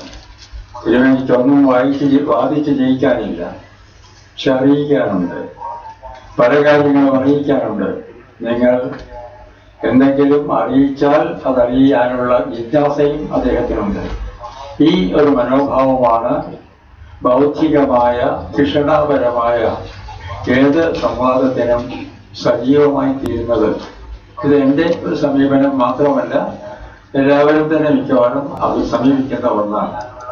രണ്ടാമത്തെ സംഗതി, നമ്മേക്കാൾ ബലഹീനരായ മനുഷ്യരുടെ നേർക്ക് നാം കാണിക്കുന്ന സീമാതീതമായ അനുഭാവമാണ്. അനുകമ്പനം ഞാൻ പറയില്ല. മന്ദബുദ്ധികളുടെ നേർക്ക്, അംഗവൈകല്യമുള്ളവരുടെ നേർക്ക്, അനാഥരുടെ നേർക്ക് എൻ്റെ വീക്ഷണത്തിന് ആഭിമുഖ്യമുണ്ടെങ്കിൽ അതിൻ്റെ അർത്ഥം മനുഷ്യൻ എന്ന രീതിയിൽ എന്നിൽ ഏതോ വൈശിഷ്ട്യമുണ്ട് എന്നാണ്. ആ വൈശിഷ്ട്യം തിരുമേനിയുടെ വ്യക്തിത്വത്തിൽ നമുക്ക് ഓരോ വാക്കിലൂടെയും പ്രതിഫലിക്കുന്നത് കാണാൻ സാധിക്കും. അദ്ദേഹത്തിന്റെ ജീവിതത്തെ സാരഗർഭമാക്കുന്നത് ഈ മനോഭാവമാണ്. അദ്ദേഹത്തിന്റെ രചനയെ ശ്രദ്ധാർഹമാക്കി തീർക്കുന്നത് ആദ്യം പറഞ്ഞ സംവാദത്തിനുള്ള ഈ മനോഭാവമാണ്. മതത്തെക്കുറിച്ച് അദ്ദേഹത്തോട് ചോദിക്കുന്നുണ്ട്, അന്യമതങ്ങളെക്കുറിച്ച്, ഹിന്ദുമതത്തെക്കുറിച്ച്. 60-ാം പേജിൽ അദ്ദേഹം ശ്രീശങ്കരന്റെയും രാമാനുജത്തിന്റെയും തത്വശാസ്ത്രങ്ങൾ താൻ വായിച്ചതിനെ കുറിച്ചും അതിൽ പൊതുവെ എനിക്ക് യോജിക്കാനും കൂടുതൽ പഠിക്കാനുമാണ് തോന്നിയിട്ടുള്ളത്. എല്ലാ മതത്തിലും ധാരാളമായി പഠിക്കാനുള്ള കാര്യങ്ങളുണ്ട്. അടിസ്ഥാനപരമായ എല്ലാ മതങ്ങളിലും ഒരേ ആശയം കരുതിട്ടുണ്ട്. ചെറിയ കാര്യങ്ങളിൽ മാത്രമാണ് ഭിന്നതയുള്ളത്. ആ ഭിന്നതയുടെ അടിസ്ഥാനത്തിൽ നാം വ്യത്യസ്ത മതങ്ങളായി മാറി നിൽക്കുകയും അടിസ്ഥാനപരമായി എല്ലാ മതങ്ങളും ഒന്നാണ് എന്ന ആധാരശിലയിൽ നാം മനുഷ്യരായി യോജിക്കുകയും ചെയ്യണം എന്ന ഒരു ദർശനമാണ് അദ്ദേഹം തന്റെ സംവാദത്തിന് അടിസ്ഥാനമായി സ്വീകരിച്ചിട്ടുള്ളത്. ഇക്കാലത്ത് ഘർ വാപസിയെ കുറിച്ച് നേരിട്ട് ചോദിക്കുന്നുണ്ട്. ഒരു ഭാഗത്ത് ഘർ വാപസി അദ്ദേഹം യാതൊരു തരത്തിലുള്ള അസഹിഷ്ണുതയും അവിടെ പ്രകടിപ്പിക്കുന്നില്ല. വളരെ വിവാദത്തിനാസ്പദമായിട്ടുള്ള ഒന്നാണ് ഘർ വാപസി ഇപ്പോൾ നടന്നുകൊണ്ടിരിക്കുന്നത്. അപ്പോൾ അദ്ദേഹം അതിൽ നിർബന്ധിതമായ മതപരിവർത്തനത്തെ ഞാൻ ഒരിക്കലും അനുകൂലിച്ചിട്ടില്ല, അനുകൂലിക്കുക സാധ്യവുമല്ല. അത് ഒരു തന്നെ മനസാക്ഷിയിലുണ്ടാകുന്ന ആശയപരമായ വിശ്വാസപരമായ മാറ്റമാണെങ്കിൽ അത് സ്വാഗതാർഹമാണ്. അതിനേക്കാൾ വലിയൊരു മനോഭാവം അതിൻ്റെ നേരത്തെ സ്വീകരിക്കാനില്ല. പ്രത്യേകിച്ചും പ്രകോപനപരമായ പലതും നമ്മുടെ ചുറ്റുപാടും നടക്കുമ്പോൾ അതിന്റെ മധ്യത്തിൽ ആ ചലനങ്ങൾ ബാധിക്കാതെ ഒരു യോഗിയുടെ നിസ്സംഗതയോടുകൂടി ചുറ്റുപാടുകളെ നിരീക്ഷിക്കാനുള്ള അദ്ദേഹത്തിന്റെ പ്രത്യേകമായ ശ്രേഷ്ഠതയാണ് ആ വാക്കുകളിൽ എനിക്ക് കാണാൻ കഴിയുന്നത്. അതുപോലെ തന്നെ ഈ രചന ആദ്യം മുതൽ അവസാനം വരെ ബെന്യാമിൻ്റെതല്ല ശൈലി തിരുമേനിയുടേതാണ്. തിരുമേനി പറയുന്നത് ഒരു സത്യസന്ധനായ സ്ക്രൈബിനെ പോലെ ബെന്യാമിൻ എഴുതിയെടുക്കുകയാണ് ചെയ്തിട്ടുള്ളത്. ശൈലി വ്യക്തിത്വത്തിന്റെ പ്രതിഫലനമാണ്. സ്റ്റൈലിസ് ദ മാൻ എന്നത് 16-ാം നൂറ്റാണ്ടിലോ 17-ാം നൂറ്റാണ്ടിലോ ഒരു വാചനമാണെങ്കിലും ഇന്നും എല്ലാ വിമർശകന്മാരും ആവർത്തിച്ചു പോരുന്നു. ഞാൻ എഴുതുന്ന ശൈലിയിൽ നിങ്ങൾക്ക് എന്നെ കാണാൻ കഴിയും. ശൈലിയിലൂടെ എനിക്കൊരാളെ വഞ്ചിക്കുക സാധ്യമല്ല. ഞാൻ വക്രബുദ്ധിയാണെങ്കിൽ എന്റെ ശൈലിയിൽ ആ വക്രബുദ്ധി ഉണ്ടാവും. ഞാൻ ആർജവബുദ്ധിയുള്ളവനാണെങ്കിൽ എന്റെ ശൈലിയിൽ ആ ആർജവം നിങ്ങൾക്ക് കാണാൻ സാധിക്കും. ശൈലി എപ്പോഴും ഞാൻ അറിയാതെ തന്നെ എന്റെ ആന്തരിക വ്യക്തിത്വത്തെ പ്രതിഫലിപ്പിക്കുകയാണ് ചെയ്യുന്നത്. ആ അർത്ഥത്തിൽ തിരുമേനിയുടെ ശൈലി ആർജവം എന്ന ഗുണം പ്രതിഫലിപ്പിക്കുന്നതാണ്. നടപടിക്കാണ് കാര്യങ്ങളെല്ലാം പോകുന്നത്. ഒരിടത്ത് പോലും അലങ്കാര പ്രയോഗമില്ല, ഒരിടത്ത് പോലും വക്രോക്തി പ്രയോഗമില്ല. എല്ലായിടത്തും ഒരു ശിശുവിന്റെ മനസ്സിൽ നിന്ന് വരുന്ന വാക്യങ്ങൾ പോലെ അദ്ദേഹം വാക്യങ്ങൾ പറഞ്ഞു പോവുകയാണ് ചെയ്യുന്നത്. അദ്ദേഹത്തിന്റെ ഒരു പുസ്തകത്തിന്റെ പേര് ഞാൻ വായിച്ചിട്ടില്ല, നിഷ്കളങ്കതയുടെ സൗന്ദര്യം എന്നാണ്. അത് നല്ല പേരാണ്. ആ നിഷ്കളങ്കതയുടെ സൗന്ദര്യമാണ് അദ്ദേഹത്തിന്റെ ശൈലിയെ അത്രമാത്രം സമാകർഷകമാക്കി തീർക്കുന്നത് എന്ന് ഞാൻ മനസ്സിലാക്കുന്നത്. പണ്ട് ദിലീപ് കുമാർ റോയ് മഹാത്മാഗാന്ധിയെ കാണാൻ ചെന്നപ്പോൾ അങ്ങനെ സൗന്ദര്യത്തെ ആരാധിക്കുന്ന ആളാണോ എന്ന് ചോദിച്ചു. സംഗീതം ഇഷ്ടമാണോ? ദിലീപ് കുമാർ ഒരു ഗായകനാണ്. അദ്ദേഹത്തിന്റെ പിതാവ് നാടകകർത്താവാണ്. ദിലീപ് കുമാർ ലോകം മുഴുവൻ സഞ്ചരിച്ച് എല്ലാ വിഭാഗത്തിലെ സംഗീതത്തെക്കുറിച്ചും പഠനം നടത്തിയ വ്യക്തിയുമാണ്. അപ്പൊ അതിൽ ഗാന്ധിജി പറയുന്നത് സംഗീതം ഇഷ്ടപ്പെടാത്ത ആരുണ്ട്? ഏത് സംഗീതമാണ് നിങ്ങൾക്ക് ഇഷ്ടപ്പെടുന്നത്? ഏതെങ്കിലും ഒന്ന് പറയുന്നത്. അപ്പൊ ബീരാഭജൻ അദ്ദേഹത്തിന് വളരെ ഇഷ്ടമാണ്. അപ്പൊ അത് എന്തുകൊണ്ട് ഇഷ്ടമായി എന്ന് ചോദിച്ചപ്പോൾ അതിനകത്ത് ലാളിത്യമാണ് എന്നെ ആകർഷിക്കുന്നത്. ലോകത്തിലെ ഏറ്റവും മികച്ച സൗന്ദര്യം ലാളിത്യമാണ്. ചർക്കയിൽ സൗന്ദര്യം കണ്ട ഗാന്ധിജിക്ക് അതാണ് പറയാൻ കഴിയുന്നത്. അദ്ദേഹം ടാഗോറുമായി അഭിപ്രായ വ്യത്യാസത്തിൽ ഏർപ്പെട്ടതും ഈ അടിസ്ഥാനത്തിൽ തന്നെയാണ്. തിരുമേനിയുടെ രചനയിൽ ഗാന്ധിജിയുടെ ആദർശമാണ് പ്രതിഫലിക്കുന്നത്.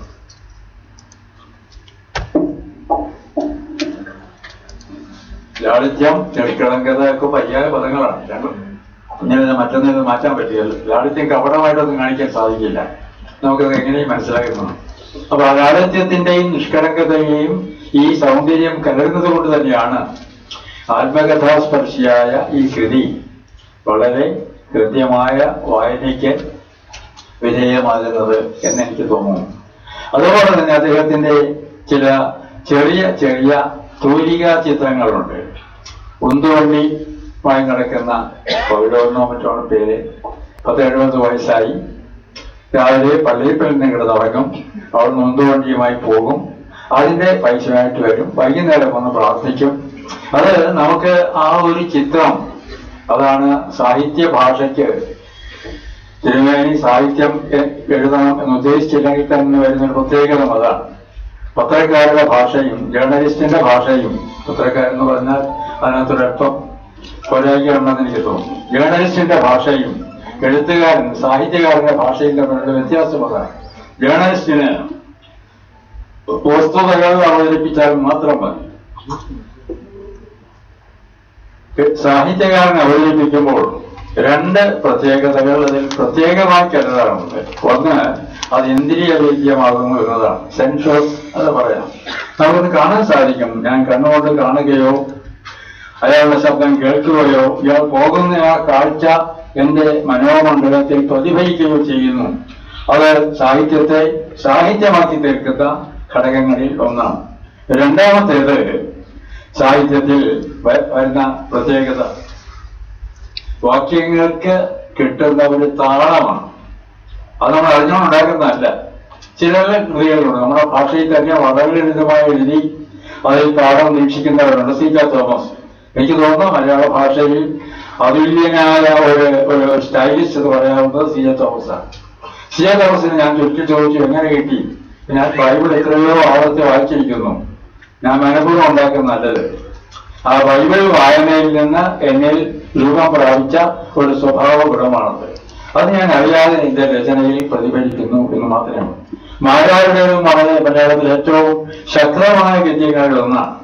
മാരാർക്ക് സാധിക്കുന്നത് മാരാർക്ക് വശ്യവശസായതുകൊണ്ട് സംസ്കൃത പദ ബാഹുല്യം ഒരു പ്രത്യേക താളത്തിൽ ചിന്തകളോടൊപ്പം ഒഴുകി വരികയാണ് ചെയ്യുന്നത്. സി ജെ തോമസിന്റെ ശൈലി പോലെ തന്നെ തിരുമേനിയുടെ ശൈലിയും രണ്ട് ഗുണങ്ങളും ഉണ്ടെങ്കിൽ ഒന്ന് നൽകി പ്രത്യക്ഷത, ഇന്ദ്രിയവേദ്യമായി കാര്യങ്ങളെ അവതരിപ്പിക്കാനുള്ള കഴിവ്. രണ്ട്, അത് നമ്മുടെ ഹൃദയത്തെ സ്പർശിക്കത്തക്ക തരത്തിൽ അവതരിപ്പിക്കാനുള്ള കഴിവുമാണ്. ഒരു ജേർണലിസ്റ്റ് ചെയ്യാൻ പാടില്ല. ഹൃദയസ്പർശിയാക്കുന്ന ജേർണലിസ്റ്റ് എഴുതാൻ പാടില്ല. നിസ്സംഗതയോടെ അത് മാത്രമേ എഴുതാൻ സാധിക്കൂ. അതിൽ നിന്ന് ഭിന്നമായി തിരുമേനി അറിയാതെ അദ്ദേഹത്തിന്റെ രചനകളിൽ ഒരുപക്ഷെ തിരുമേനി പോലും അറിയാതെ തന്റെ ഉള്ളിൽ ഉറങ്ങിക്കിടക്കുന്ന സൗന്ദര്യബോധം പ്രത്യക്ഷതയായും ഇന്ദ്രിയവേദ്യതയായും ചലനമായും മറ്റും പ്രത്യക്ഷപ്പെടുകയാണ് ചെയ്യുന്നത്.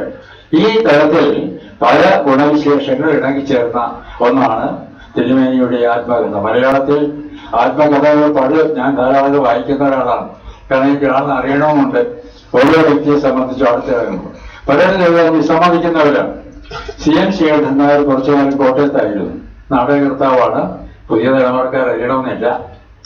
സി എൻ ശ്രീകണ്ഠൻ നായർ നടത്തിയ ഒരു വാരിക ദേശബന്ധുവാണ്.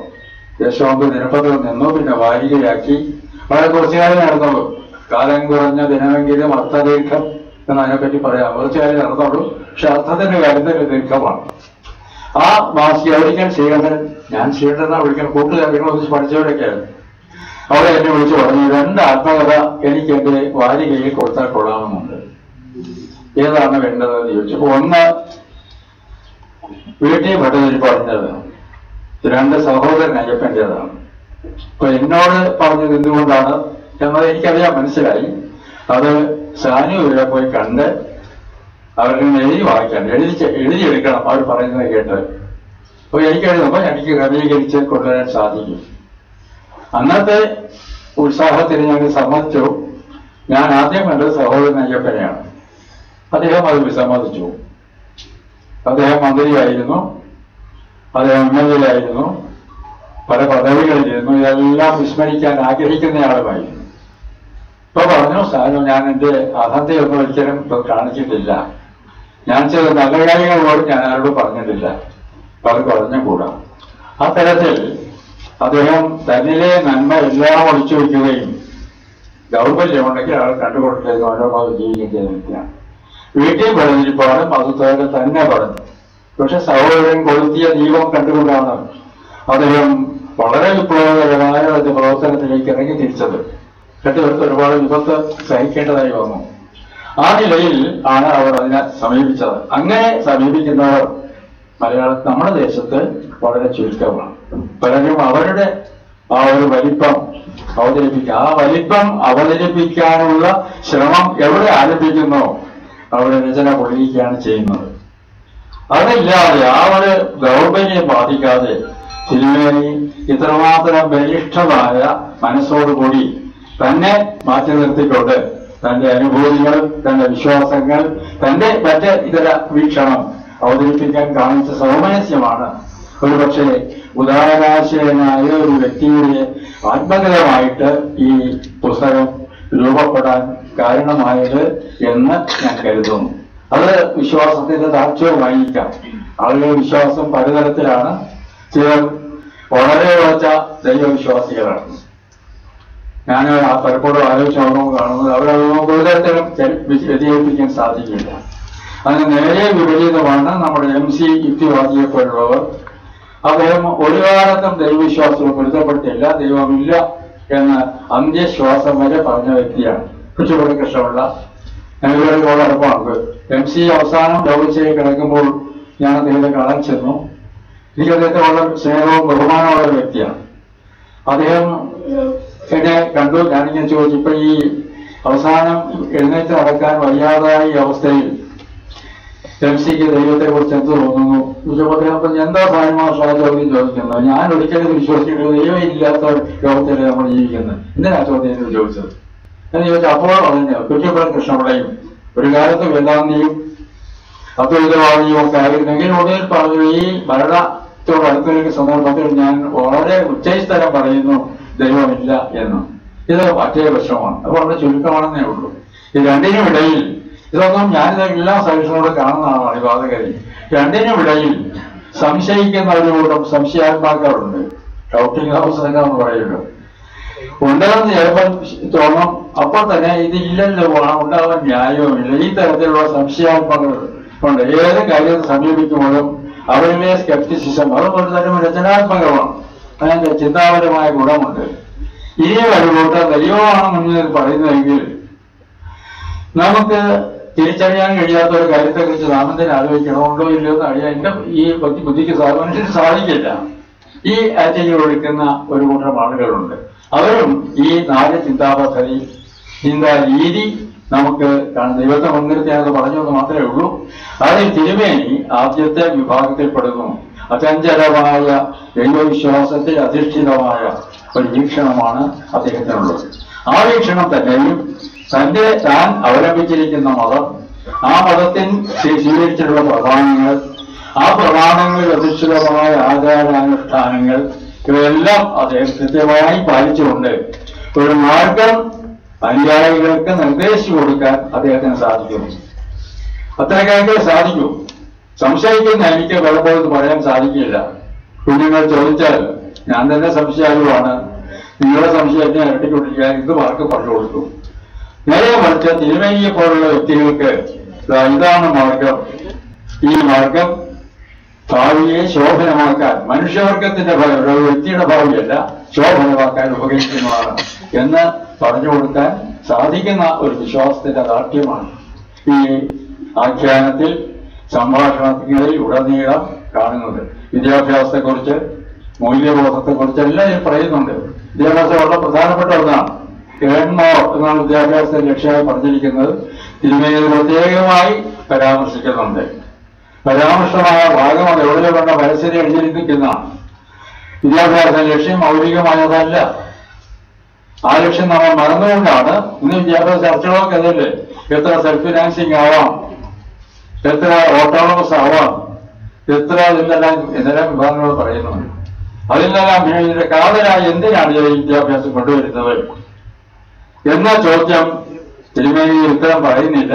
എങ്കിൽ തന്നെയും ഈ ഏൺമോർ എന്ന മുദ്രാവാക്യത്തെ പരാമർശിച്ചുകൊണ്ട് പറയുന്ന വാക്കുകളിൽ അവിടെയും തിരുമേനിയുടെ ക്രാന്തദൃഷ്ടി കടന്നു ചെന്നിട്ടുണ്ട് എന്ന് ഞാൻ മനസ്സിലാക്കുന്നു.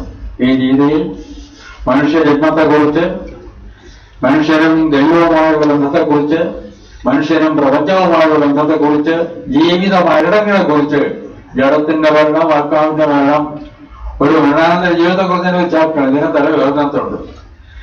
ഈ വക കാര്യങ്ങളെ കുറിച്ച് ആലോചനയെ ഉദ്ദീപിപ്പിക്കാൻ പറ്റുന്ന തരത്തിൽ പ്രതിപാദിച്ചു പോകുന്ന ഒരു ഗ്രന്ഥമാണ്. വായിക്കുമ്പോൾ മാർഗം നാം കാണുക മാത്രമല്ല, മാർഗം അന്വേഷിക്കാനും 1000 ചോദ്യങ്ങൾ വീണ്ടും ചോദിക്കുവാനും അന്വേഷണത്തിന്റെ വീതിയിലൂടെ സ്വയം മുന്നോട്ട് നീങ്ങാനും നമ്മെ സഹായിക്കുന്ന ഒരു ധൈഷണികമായ ടോണിക്കായി ഈ ഗ്രന്ഥം ഉപകരിക്കുന്നു എന്നുള്ളതാണ് അവസാനമായി ഉപസംഹാരം നിലയിൽ എനിക്ക് പറയാൻ. ഒരു ഇന്റലക്ച്വൽ ടോണിക് എന്നൊക്കെ പറയുമല്ലോ, അതുപോലെ ഉപകരിക്കുന്ന ഒരു ഗ്രന്ഥമാണിത്. ഇത് പ്രകാശിപ്പിക്കാൻ എനിക്ക് അവസരം ലഭിച്ചത് ബെന്യാമിന്റെ വാക്ക് ഞാൻ വേണ്ടി കടമാനിക്കുന്നു. ഒരു നിയോഗമാണ് എന്ന് ഞാൻ കരുതുന്നു.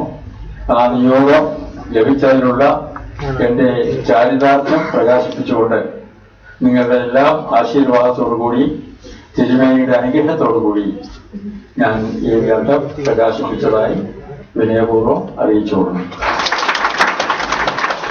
പണ്ഡിതോചിതമായ പ്രഭാഷണം നിർവഹിച്ചുകൊണ്ട് ഞങ്ങളെ ധന്യരാക്കിയ പ്രൊഫസർ സാനു മാസ്റ്ററോട് നന്ദി അറിയിക്കുന്നു. അക്ഷര നഗരിയുടെ സാംസ്കാരിക സംഗമങ്ങളിലെ ശ്രദ്ധേയ സാന്നിധ്യമാണ് doctor Divya S Iyer IAS. സംഗീതവും നൃത്തവും എഴുത്തും വായനയും ഒക്കെ ഹൃദയത്തോട് ചേർത്ത് വയ്ക്കുന്ന കോട്ടയത്തിന്റെ പ്രിയങ്കരിയായ assistant collector doctor Divya S അയ്യരെ സ്വീകാര പ്രഭാഷണത്തിനായി ക്ഷണിക്കുന്നു.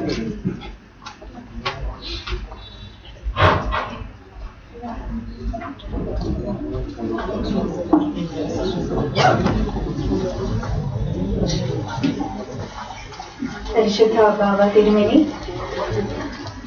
Professor MK Sanu master, Benyamin master, Elias, അദ്ദേഹം വേദിയിലും സദസ്സിലും ഇരിക്കുന്ന ഗുരുതുല്യരായ സെക്രട്ടറിയെ, സംഭൂജരെ, എല്ലാവർക്കും എന്റെ വന്ദനം.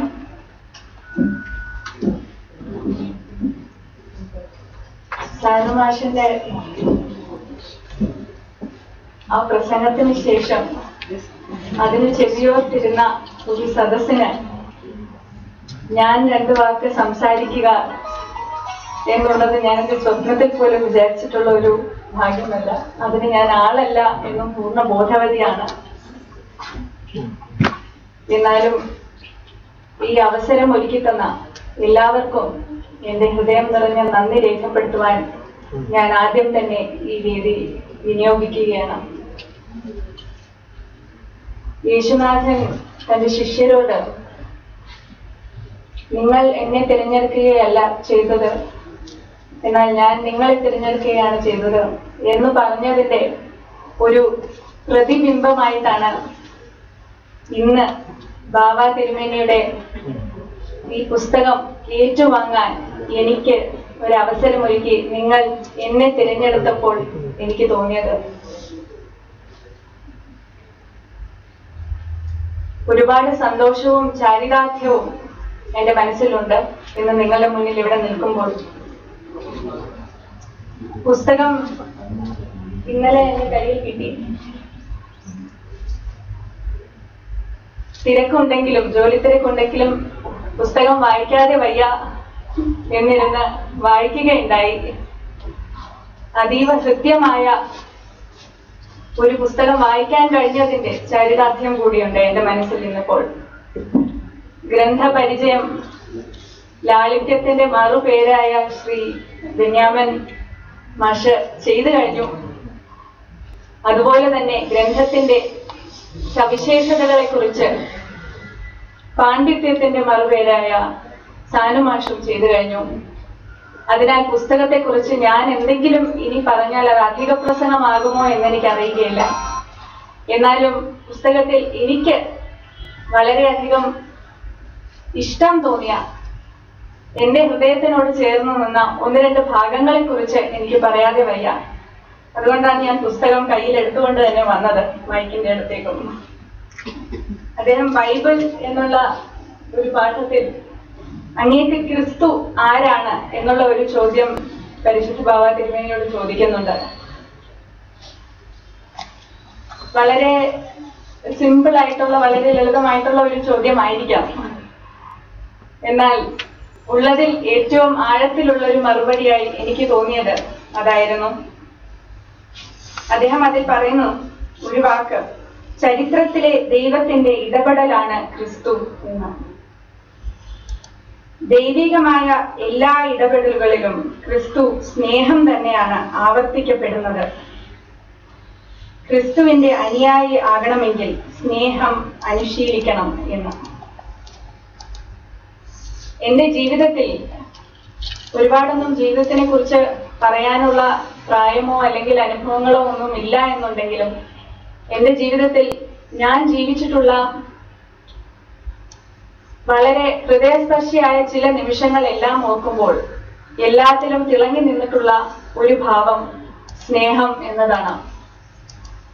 ഇപ്പൊ ഞാൻ കുട്ടികളെ കാണാൻ സ്കൂളുകളിലും കോളേജുകളിലും ഒക്കെ പോകുന്ന സമയത്താണെങ്കിലും എല്ലാവരും എന്നോട് ചോദിക്കാറുണ്ട്, എങ്ങനെയാണ് പാട്ടും നൃത്തവും ഡോക്ടറും IAS-ഉം എഴുത്തും എല്ലാം കൂടെ ചേർന്ന് കൊണ്ടുപോകുന്നത്, എല്ലാം ചെയ്യാൻ എവിടെയാണ് സമയം കിട്ടുന്നത്, എവിടെ നിന്നാണ് പ്രചോദനം കിട്ടുന്നത് എന്ന്.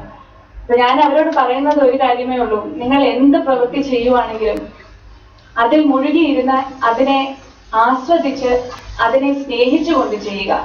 മനുഷ്യനെ മാത്രമല്ല, നമ്മുടെ സഹപാഠിയെ മാത്രമല്ല, നമ്മുടെ കൂടെ ജോലി ചെയ്യുന്നവരെ മാത്രമല്ല, നമ്മുടെ ഗുരുനാഥന്മാരെ മാത്രമല്ല, നമ്മുടെ ചുറ്റുമുള്ള ഓരോ വസ്തുവിനെയും നമ്മൾ ചെയ്യുന്ന ഓരോ പ്രവൃത്തിയെയും ഓരോ കർമ്മത്തെയും നമ്മൾ സ്നേഹിക്കാൻ ആരംഭിച്ചു എന്നുണ്ടെങ്കിൽ ജീവിതത്തിൽ പിന്നെ വിജയം പരാജയം ഒന്നും ഒരു ഫാക്ടർ ആയിരിക്കുകയില്ല. അതിനെക്കുറിച്ച് നമ്മൾ പിന്നെ വിഷണ്ണരായിരിക്കുകയില്ല. അതിനെക്കുറിച്ച് നമ്മൾ ആകുലപ്പെടേണ്ടതായുമില്ല.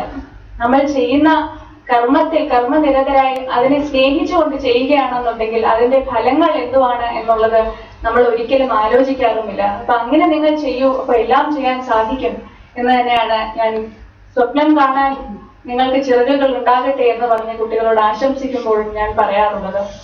അപ്പോ എന്റെ ജീവിതത്തിൽ ഞാൻ ചെയ്തിട്ടുള്ള കാര്യങ്ങൾ വളരെ കുറച്ചാണ് എന്നുണ്ടെങ്കിലും അവയെല്ലാം സ്നേഹിച്ചുകൊണ്ട് ചെയ്യുക എന്നുള്ള ഒരു മോട്ടോ മാത്രമേ, ഒരു ഉദ്ദേശം മാത്രമേ ജീവിതത്തിൽ എനിക്കും ഉണ്ടായിട്ടുള്ളൂ. ആത്മീയതയെ കുറിച്ച് ഒരുപാട് പറയാൻ ആളല്ല എന്ന് ഒരിക്കൽ കൂടി എനിക്കറിയാം. എന്നാലും എന്റെ ഗുരുനാഥൻ, ആത്മീയതയിൽ എന്റെ വഴികാട്ടിയായി നിൽക്കുന്ന ഡോക്ടർ ബാബു പോൾ,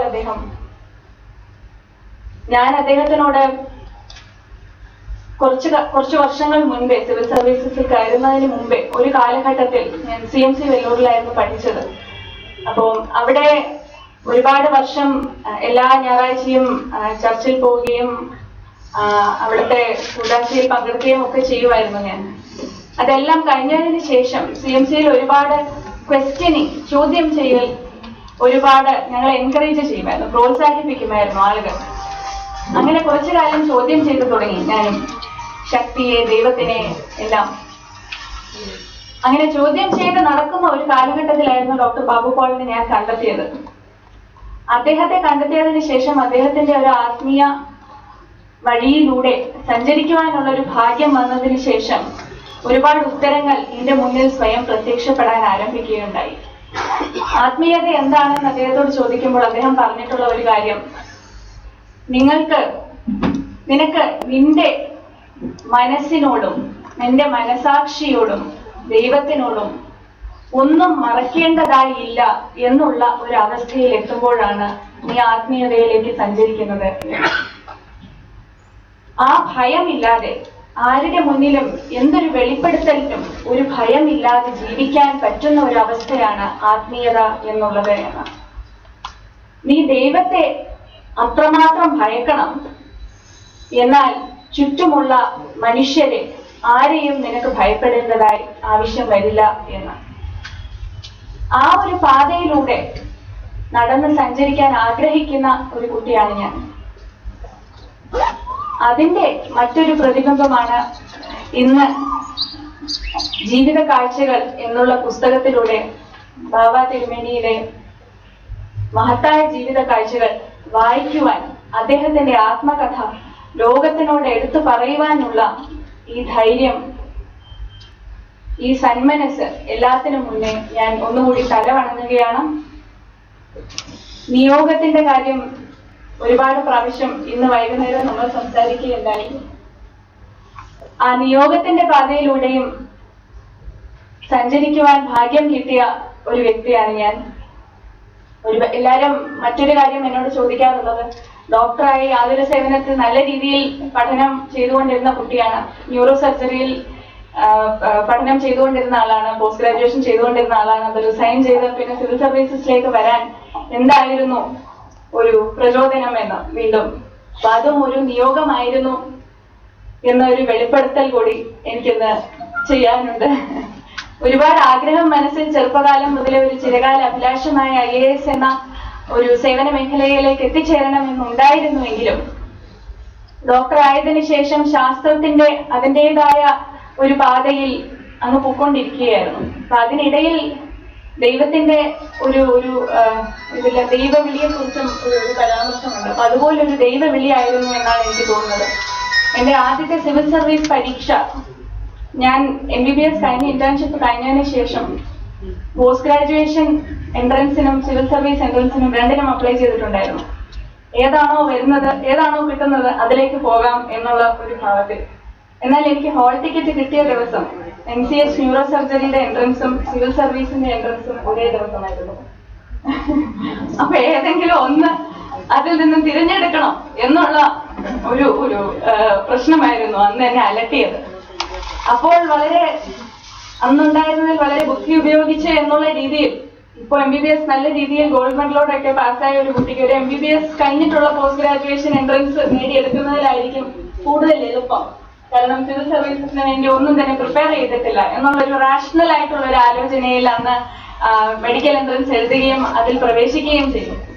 എന്നാൽ അതിനുശേഷം MCH ന്യൂറോ സർജറി CMC വെല്ലൂരിൽ തന്നെ ചെയ്തുകൊണ്ടിരിക്കുന്ന സമയത്ത് ഒരു ചെറിയ ആക്സിഡന്റ് എന്ന് വേണമെങ്കിൽ പറയാം, ഒരു ആരോഗ്യ പ്രശ്നം ഉണ്ടാകുകയും അതിനുശേഷം ഒരുപാട് ദിവസം അതിൽ നിന്നും ലീവ് എടുത്ത് നിൽക്കേണ്ടി വരികയും ചെയ്തു.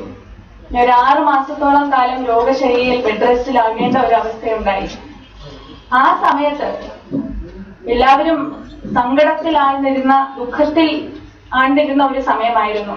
എന്നാൽ ആ സമയത്തിലായിരുന്നു എന്റെ മനസ്സിലെ ചോദ്യങ്ങൾക്കെല്ലാം എനിക്ക് ഉത്തരങ്ങൾ ലഭിച്ചു തുടങ്ങിയതും അതുപോലെ തന്നെ ചില ചോദ്യങ്ങൾക്ക് ഉത്തരം തേടേണ്ട ആവശ്യമില്ല എന്നുള്ള ഒരു ബോധം തെളിഞ്ഞു വന്നത് മനസ്സിൽ. അങ്ങനെ അതിനുശേഷം ആ രോഗം എന്നുള്ളത് ഒരു നിയോഗമായിരുന്നു, ഒരു നിമിത്തമായിരുന്നു എന്റെ ജീവിതത്തിൽ.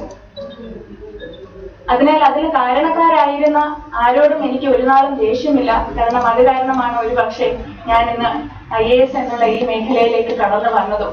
ഇങ്ങനെ നിയോഗത്തിന്റെ ഒരു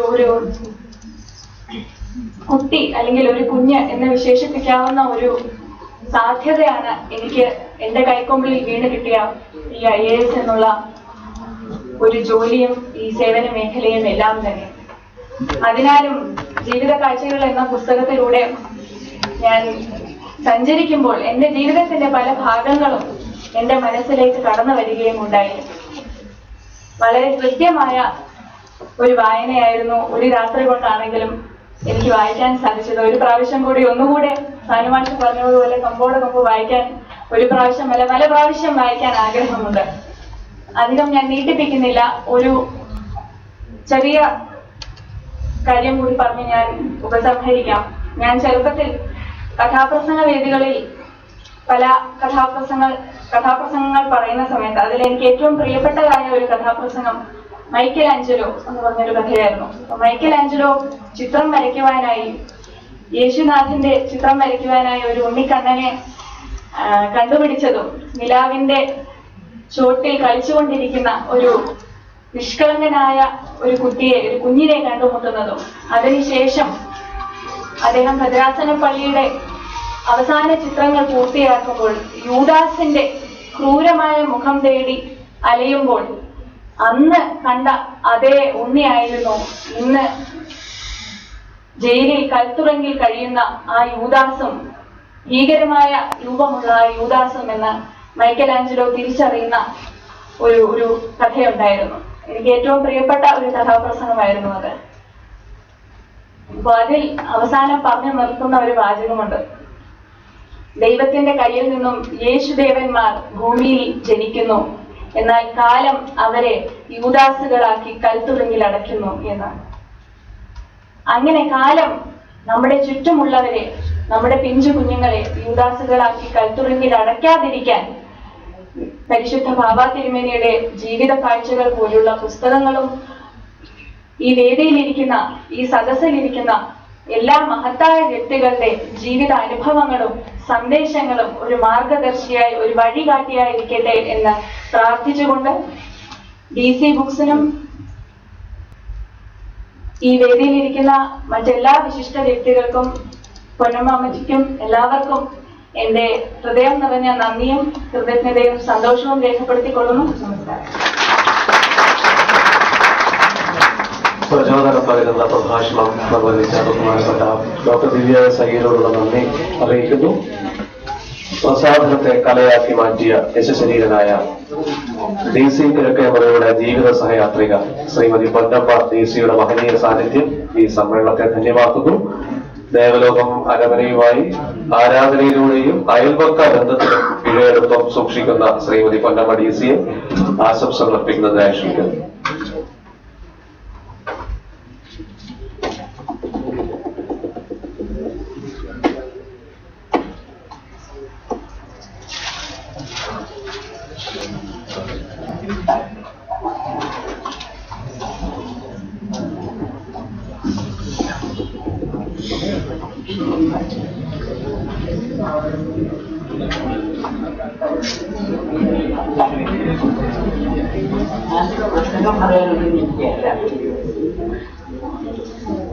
ഞാൻ ദേവലോകത്ത് താമസിക്കുന്നു എന്നുള്ള ഒറ്റ ഒരു കാരണം പറയാനാണ്. ഞങ്ങൾ 1964 ജാനുവരി 1-ാം തീയതി ദേവലോകത്ത് താമസിക്കുകയായിരുന്നു. അന്ന് വൈകിട്ട് 12 മണി വരെ ദേവലോകം അരമേലിന്റെ പരാന്തയിലിരിക്കുകയായിരുന്നു. കാരണം വലിയ ബാബ, കൊച്ചി വലിയ ബാബയുടെ അവസാന സമയം കണ്ട് നോക്കിക്കൊണ്ടിരിക്കെ 12 മണിയോടുകൂടി ഞാൻ തിരിച്ച് വീട്ടിൽ പോയി. അതിനുശേഷം ഉടനെ തന്നെ സെക്രട്ടേറിയറ്റ് ഫോൺ വന്നു, ബാബയുടെ അന്ത്യനിമിഷം എന്ന് പറഞ്ഞു. അപ്പൊ അന്നേരം ഉടനെ പോയി.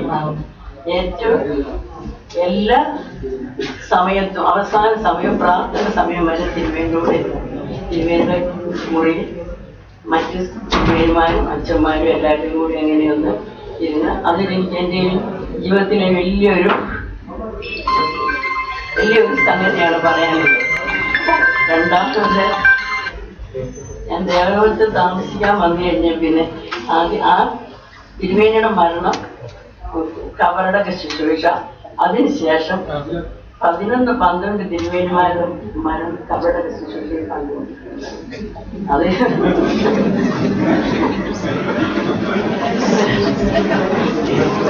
തിരുവേനും കാണാൻ കണ്ടുകൊണ്ടില്ല, കാണാൻ പോയിട്ടുണ്ട്. അങ്ങനെ അത്രയും വലിയ ഭാഗ്യം എനിക്ക് ഉണ്ടായിട്ടുണ്ട്.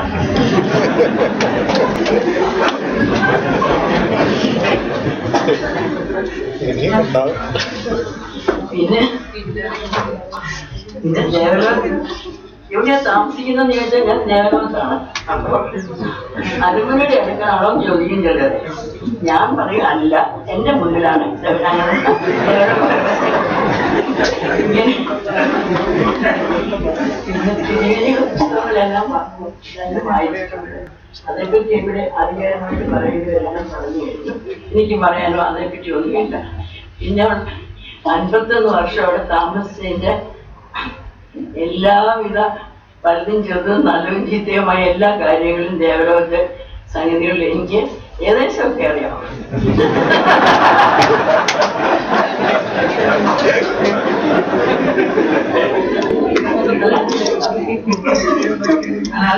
ഞാൻ എല്ലാ ദിവസവും നമസ്കാരത്തിന് പോകും. അതുകൊണ്ട് അല്ല, ഞാൻ നല്ലതായിട്ടാ പറഞ്ഞ, അല്ല ചിന്തയായിട്ട്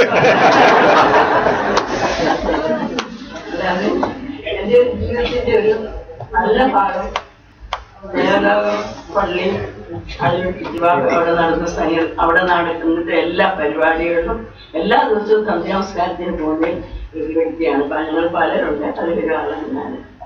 പിന്നെ തിരുമേനിയെ പറ്റിയും പുസ്തകത്തെ പറ്റിയോ മറ്റൊന്നും പറയേണ്ട ആവശ്യമില്ല. അതിനുള്ള ആളുകളെല്ലാം അധികാരമായിട്ട് പറഞ്ഞു കഴിഞ്ഞു. ഇത്രയും പറയാനോട് എല്ലാം ചെയ്തു.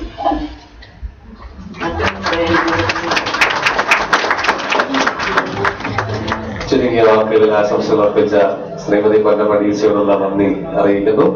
മലങ്കര ഓർത്തഡോക്സ് സഭയുടെ വൈദിക trustee reverend father doctor George Abraham Konatt അവരുടെ ആശംസകൾ അർപ്പിക്കുന്നതിനായി ക്ഷണിക്കുന്നു. പരിശുദ്ധ കാതോലിക്ക ബാബ തിരുമേനി, വേദിയിൽ ഉപവിഷ്ടരായിരിക്കുന്ന എല്ലാ വിശിഷ്ടാതിഥികളുമേ, ബഹുമാന്യരായ വൈദികരെ, സഹൃദയരെ, ഒന്നിനൊന്ന് മെച്ചപ്പെട്ട ഘനഗംഭീരങ്ങളായ പ്രസംഗങ്ങൾക്കും പ്രഭാഷണങ്ങൾക്കും ശേഷം ഒരു ആന്റി ക്ലൈമാക്സ് എന്നുള്ള നിലയിൽ പൊള്ളയായ ഒരു ദീർഘ പ്രഭാഷണം നടത്തുവാനായിട്ട് ഞാൻ ആഗ്രഹിക്കുന്നില്ല. എന്നിൽ നിന്ന് അത് പ്രതീക്ഷിക്കുന്നുണ്ട് എന്നും എനിക്ക് തോന്നുന്നില്ല. വളരെ ചുരുങ്ങിയ വാക്കുകളിൽ പരിശുദ്ധ കാതോലിക്ക ബാബ തിരുമേനിക്കും തിരുമേനിയുടെ വാക്കുകൾ അക്ഷരരൂപത്തിലാക്കിയ ബെന്യാമീനും പ്രത്യേകമായിട്ടുള്ള ആശംസകൾ അർപ്പിക്കുക മാത്രമാണ് ഞാൻ ആഗ്രഹിക്കുന്നത്. തിരുമേനിയുടെ പുസ്തകം വായിക്കാനായിട്ട് ഇടയായില്ല. വായിച്ചാൽ തന്നെയും അതിനെക്കുറിച്ച് അഭിപ്രായം പറയാൻ ഞാൻ ആരുമല്ല എന്നുള്ളത് എനിക്കറിയാം.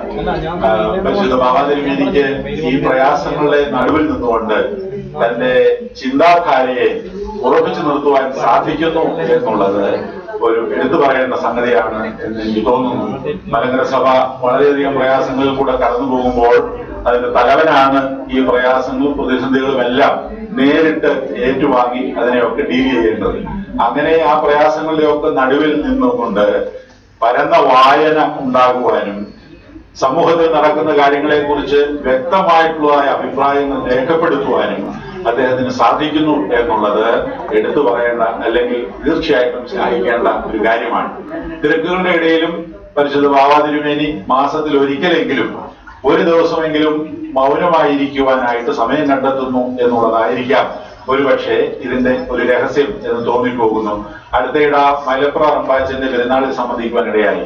ആ പെരുന്നാളിൽ സംബന്ധിച്ചപ്പോൾ അവിടെ അദ്ദേഹത്തെ അറിയാവുന്ന ആളുകൾ പറയുന്നത് അദ്ദേഹം മൗനത്തിന് പ്രാധാന്യം കൊടുത്തയാളാണ്. ഏറ്റവും കൂടുതൽ സംസാരിക്കുന്നതിനേക്കാൾ കൂടുതൽ മൗനത്തിന് പ്രാധാന്യം കൊടുത്തയാളാണ്. മൗനമായിരിക്കുന്ന അവസരങ്ങൾ ദൈവവുമായിട്ട് സംവദിക്കുവാനായിട്ട് നമുക്ക് സാധിക്കുന്നു, ദൈവവുമായിട്ട് സംസാരിക്കാൻ സാധിക്കുന്നു. അത് നമ്മുടെ ആശയങ്ങൾ രൂപപ്പെടുത്തുന്നതിനും ആ വിശ്വാസത്തിൽ അടിയുറച്ച് നിന്നുകൊണ്ട് അതിന് ശക്തി പകരുന്നതിനും സാധിക്കുന്നു എന്നുള്ളതാണ് ഒരുപക്ഷെ ബാബ തിരുമേനിയുടെ ഇത്തരത്തിലുള്ളതായ ക്ലിയർ ആയിട്ടുള്ളതായ ചിന്താധാരകൾ രൂപപ്പെടുന്നതിന് അവസരമുണ്ടാക്കിയിട്ടുള്ളത്. പരിശുദ്ധ പിതാവിന് ഇനിയും കൂടുതൽ എഴുതുവാനും സമൂഹത്തിലെ പ്രശ്നങ്ങളോട് വ്യക്തമായും ശക്തമായും പ്രതികരിക്കുവാനും ശക്തി ലഭിക്കട്ടെ എന്ന് പ്രാർത്ഥിച്ചുകൊണ്ടും ആശംസിച്ചുകൊണ്ടും എന്റെ വാചകം അവസാനിക്കുന്നു. ജോർജ് അച്ഛന്റെ കൃത്യമായ ആശംസകൾക്ക് നന്ദി അറിയിക്കുന്നു. പരിശുദ്ധ ബസേലിയോസ് മാർത്തോമ പൗലോസ് തൃതീയൻ കാതോലിക്ക ബാവയുടെ സാന്നിധ്യമാണ് ഈ സമ്മേളനത്തിന്റെ ശ്രദ്ധാകേന്ദ്രം. മലങ്കര ഓർത്തഡോക്സ് സഭയുടെ പരമാധ്യക്ഷനായ പരിശുദ്ധ ബാവ തിരുമേനി ഓഗസ്റ്റ് 30-ാം തീയതി സപ്തതിയിലേക്ക് പ്രവേശിച്ചു. വാക്കും പ്രവൃത്തിയും തമ്മിലുള്ള അകലം കുറയ്ക്കുവാൻ ശ്രമിക്കുന്ന പരിശുദ്ധ ബാബ തിരുമേനിയുടെ വാക്കുകൾ കേൾക്കുവാൻ ഈ സദസ്സ് കാതോർക്കുന്നു. മറുപടി പ്രസംഗത്തിനായി തിരുമേനിയെ ആദരവോടെ ക്ഷണിക്കുന്നു.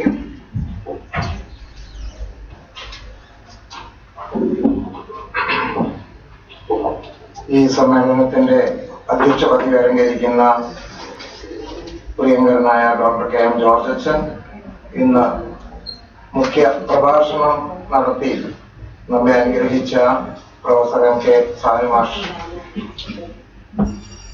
എല്ലാറ്റിനും കാരണക്കാരനായ പ്രിയപ്പെട്ട ബെന്യാമിൻ, ഇവിടെ അധ്യക്ഷ വേദിയിലെ പുരുഷരായിരിക്കുന്ന മറ്റു വിശിഷ്ട വ്യക്തികളെ, വൈദിക ശ്രേഷ്ഠരെ, സഹോദരി സഹോദരങ്ങളെ, ഞാനാകെ അമ്പരന്നാണ് നിൽക്കുന്നത്. എന്താണ് പറയേണ്ടതെന്ന് ഒരു രൂപവുമില്ല. എല്ലാം ഒരു പുകമറ പോലെ നിൽക്കുകയാണ്. പ്രിയപ്പെട്ട ബെന്യാമിനുമായി ഒരു അഭിമുഖം സംഘടിപ്പിച്ചോട്ടെ എന്ന് എലിയാസാർ ചോദിച്ചപ്പോൾ ഞാൻ വിലക്കിയതാണ്. കാരണം 100ാം പതിപ്പ് ഒരു എഴുതിയ ഒരു പുസ്തകത്തിന്റെ ഉടമയോട് ഞാൻ എന്ത് സമ്മതിക്കാനാണ്? എന്നാലും അവരെ നിർബന്ധപൂർവം പറഞ്ഞു, അവസരം ഉണ്ടാക്കുകയാണെങ്കിൽ അത് ഉപയോഗിക്കണമെന്ന്.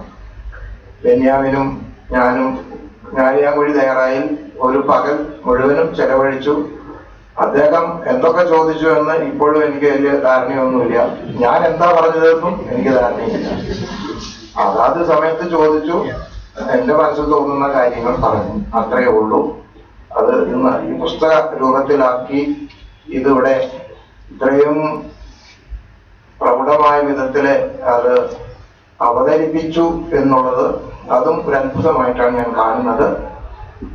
പുതുമയുള്ള ഒരു കാര്യവും ഇതിന് ഞാൻ പറഞ്ഞിട്ടില്ല.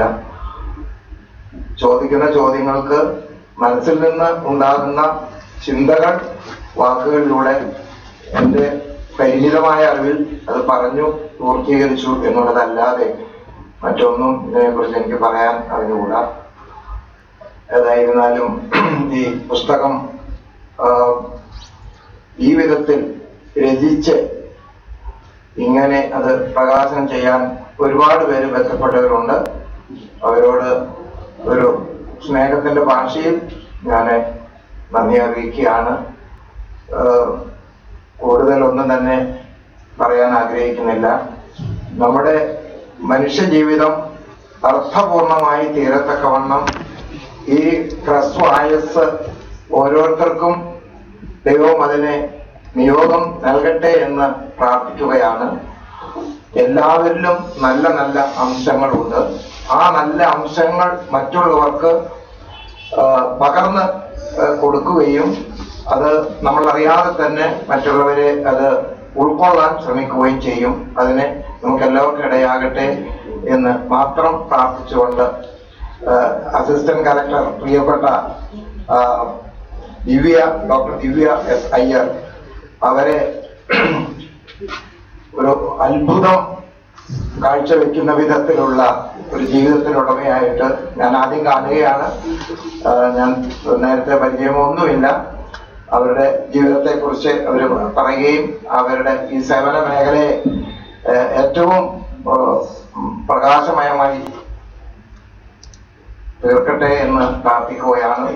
അതിനേക്കാളും ഞാൻ വേറെ എന്നും കാണുകയും സന്ധ്യാ നമസ്കാരത്തിൽ പങ്കുകൊള്ളുകയും ചെയ്യുന്ന പ്രിയപ്പെട്ട പെണ്ണമ്മ അമ്മച്ചി, ഞങ്ങള് മിക്കവാറും ഞാൻ ഇവിടെ ഉള്ളപ്പോൾ സന്ധ്യാ നമസ്കാരത്തിൽ ഒരുമിച്ച് കൂടും.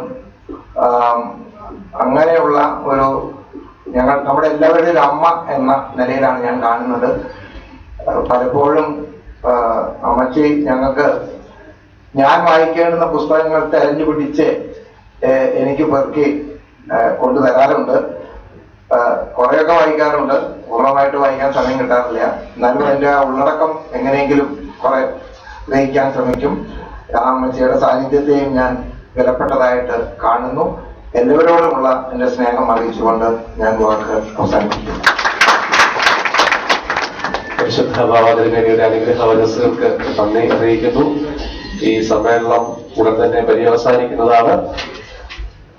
ഈ സമ്മേളനത്തിന് ഔപചാരികമായ കൃതജ്ഞത പ്രകാശിപ്പിക്കുന്നതിന് വേണ്ടി പരിശുദ്ധ കാതോലിക്ക ബാവയുടെ principal secretary father Thomas P Zacharia അച്ഛനെ ക്ഷണിക്കുന്നു.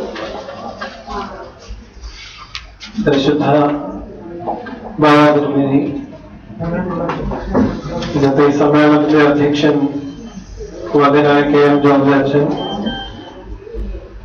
ഇത്രയും ബഹുമാന്യനായ സാജു മാഷ്, ബഹുമാന്യനായ ബെന്യാമിൻ, കോട്ടയം അസിസ്റ്റന്റ് കളക്ടർ, ബഹുമാന്യായ ദിവ്യ സയ്യർ IAS, വേദിയിലെ ഭൂഷിതരെ,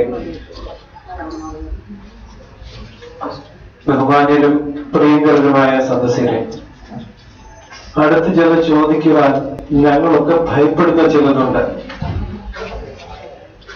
ഉദാഹരണത്തിന് ഒരു PhD തരാൻ ആഗ്രഹിക്കുന്നുണ്ട്, ഓണററി. ബാബാതിരുമേനി എന്ത് സമീപനാണ് ചോദിക്കാൻ പേടിയാണ്. അതുപോലെ പറയും ഒരു അവാർഡുണ്ട്, നാഷണൽ അവാർഡ്, മലങ്കര സഭയുടെ പ്രധാന മേലധ്യക്ഷൻ തരാൻ ആഗ്രഹമുണ്ട്, എന്ത് പറയും? ചെന്ന് ചോദിക്കാൻ പേടിയാണ്. ചാരിറ്റി ചെയ്യുന്നത് ഒന്ന് തുറന്നു പറഞ്ഞാലോ? പാടില്ല. അതുപോലെ ജന്മദിനം ദേവലോകത്ത് വെച്ച് കാര്യമായിട്ട് നടത്തിയാലോ? വേണ്ട. ഒരു ബാലഭവനുണ്ട് മഞ്ഞപ്പുറയിൽ, അവിടെ പോയി ആ കുഞ്ഞുങ്ങളുടെ കൂടെ ആയിക്കൊള്ളാം. ഈ പ്രാവശ്യത്തെ ജന്മദിനത്തെ കുറിച്ച് ആലോചന ഉണ്ടായപ്പോഴാണ് പറയുന്നത്, ഏലിയ സാറും വർഗീസ് ലാൽ അച്ഛനും കൂടെയാണ് പ്ലാൻ ചെയ്യുന്നത്, നമുക്കൊന്ന് ചോദിച്ചാലോ? എന്നോട് പറഞ്ഞു അച്ഛനും കൂടെ വാ ചോദിക്കാം. ഞാൻ പരിഗണന ആദ്യമേ പറഞ്ഞു. ഏലിയ സാർ പറഞ്ഞു കൂടുതൽ കാരണം ഏലിയ സാറാണ്, പോയാലോ? പോകാം. ചോദിച്ചു, ഉടനടി മറുപടി ഒന്നും വേണ്ട. അത് കഴിഞ്ഞ നിമിഷം വീണ്ടും പറഞ്ഞു ഒന്ന് ചിന്തിച്ചാലോ എന്ന് പറഞ്ഞു. പരിശുദ്ധ ബാബുത്സവം പറഞ്ഞല്ലോ, കൽപ്പിച്ചല്ലോ. അതുകൊണ്ട് ഇതിന്റെയൊക്കെ പരിസമാപ്തിയായി ഇന്ന് ഇത് പ്രകാശിപ്പിക്കപ്പെട്ടപ്പോൾ സത്യത്തിൽ ഒരു ദീർഘനിശ്വാസമാണ് ഉണ്ടായത്. കാരണം ദൈവമേ, ഇങ്ങനെയൊന്ന് സമ്മതിച്ചല്ലോ, ഈ അനുഭവങ്ങളൊക്കെ ഒന്ന് കുറിച്ചു വെച്ചത് ലോകത്തെ അറിയിക്കാൻ ഒരു അനുവാദം മൗനമായിട്ടെങ്കിലും തന്ന ബാക്കി കാര്യങ്ങളിൽ കൂടെ നിന്നല്ലോ. അതുകൊണ്ട് അതിനെ സഹായിച്ച് അനുവദിച്ച ദൈവത്തിന്റെ കൃപയ്ക്ക് ആദ്യമേ സന്തോഷപൂർവ്വം ഏറെ അഭിമാനത്തോടെ നന്ദി പറയുന്നു. കാരണം ഇങ്ങനെയുള്ള ജീവിതങ്ങളുടെ പ്രകാശം ലോകത്തെ പ്രകാശിപ്പിക്കുവാൻ പര്യാപ്തമാണ്. ഈ ജീവിത കാഴ്ചകളാണ് അനേകരുടെ കാഴ്ചകളെ തെളിയിക്കേണ്ടത് എന്നുള്ളത് കൊണ്ട് ഈ കൃപയ്ക്ക് മുന്നിൽ ദൈവസന്നിധിയിൽ പ്രണമിച്ചുകൊണ്ടാണ് എന്റെ കടമയിലേക്ക് കടക്കുന്നത്. ബഹുമാനപ്പെട്ട ബെന്യാമിൻ, അദ്ദേഹത്തെ കുറിച്ചും ഒരു വാക്ക് പറയാതിരിക്കുവാൻ നിർവാഹമില്ല. നിയോഗം എന്ന് വിശേഷിപ്പിക്കപ്പെട്ട ഒന്ന് അങ്ങേയറ്റം ആത്മാർത്ഥമായി നിർവഹിച്ച് ബഹുമാനപ്പെട്ട വർഗീസ് ലാൽ അച്ഛനും ഏലിയ സാറിനും സക്കറിയ അച്ഛനും ഒപ്പം ഈ കാര്യങ്ങൾ ചെയ്യുവാൻ അദ്ദേഹം മുൻപന്തിയിൽ നിന്നും വളരെയേറെ സന്തോഷം. DC ബുക്സ് ഇത് സഭയുടേതല്ല സമൂഹത്തിൻ്റെതാക്കി നൽകുന്ന ഈ നിമിഷം അതും വളരെ കൃതാർത്ഥത നൽകുന്ന ഒന്നാണ്. ഇന്നത്തെ ഈ സമ്മേളനത്തിലേക്ക് സത്യത്തിൽ ഞങ്ങളുടെയൊക്കെ ഗുരുനാഥൻ, മാർഗദർശി എന്ന് വിശേഷിപ്പിക്കാവുന്ന ബഹുമാനപ്പെട്ട ഡോക്ടർ KM ജോർജ് അച്ഛൻ ഇന്ന് ഈ സമ്മേളനത്തിന് അധ്യക്ഷനായിരുന്നു. വ്യക്തമായ ചില നിർവചനങ്ങൾ ജീവിതത്തെ കുറിച്ച് പകർന്ന് ഞങ്ങളുടെ കണ്ണു തെളിയിച്ചതുപോലെ അനേകർക്ക് ഇന്നും നല്ല പ്രകാശം പകർന്നു കൊടുക്കുവാൻ സാധിക്കുന്ന അദ്ദേഹം ഈ വലിയ നിയോഗം ഏറ്റെടുത്ത് നിർവഹിച്ചതിൽ നമുക്ക് ഏവർക്കുമുള്ള നന്ദിയും സന്തോഷവും അദ്ദേഹത്തിന് സന്തോഷപൂർവ്വം ഈ സമയത്ത് അറിയിക്കട്ടെ. ധിഷണാചാരികളുടെ വാക്കുകൾ വിജ്ഞപ്തി പ്രസംഗങ്ങൾ എന്ന് വിശേഷിപ്പിക്കാവുന്ന വാക്കുകളാണ് മൗനത്തിലും മനനത്തിലും നമ്മെ പ്രേരിപ്പിക്കുന്നത് എന്നുള്ളത് സത്യമാണ്. സാനുമാഷിന്റെ വാക്കുകൾ കേട്ടപ്പോൾ അങ്ങനെ ഹൃദയാവർജകമായ, എത്ര ശുദ്ധമായ, സരളമെങ്കിലും പ്രൗഢമായ അവതരണം ശ്രദ്ധിക്കാനിടയാക്കി. നമുക്ക് കേൾക്കാനിടയാകുന്ന സത്യത്തിൽ ഒരു ഭാഗ്യമാണ്, ഞങ്ങളുടെ പുണ്യമാണ്. അതുകൊണ്ട് ഇന്ന് അദ്ദേഹം ഇവിടെ വന്നതും ഈ വാക്കുകൾ ഞങ്ങൾക്ക് നൽകിയതും ഹൃദയത്തിൽ സൂക്ഷിച്ചു വെക്കുന്ന ഒരു മയിൽപ്പീല് പോലെ എന്നും നിലനിൽക്കും എന്നുള്ള ഒരൊറ്റ കാര്യമേ അദ്ദേഹത്തോട് നന്ദിപൂർവ്വം അറിയിക്കാനുള്ളൂ. ഒരൊറ്റ കാഴ്ചയിലൂടെ അതിനെക്കുറിച്ച് വ്യക്തമായ ഒരു ചിത്രം പരാമർശിക്കുവാൻ അദ്ദേഹത്തിന് സാധിച്ചു.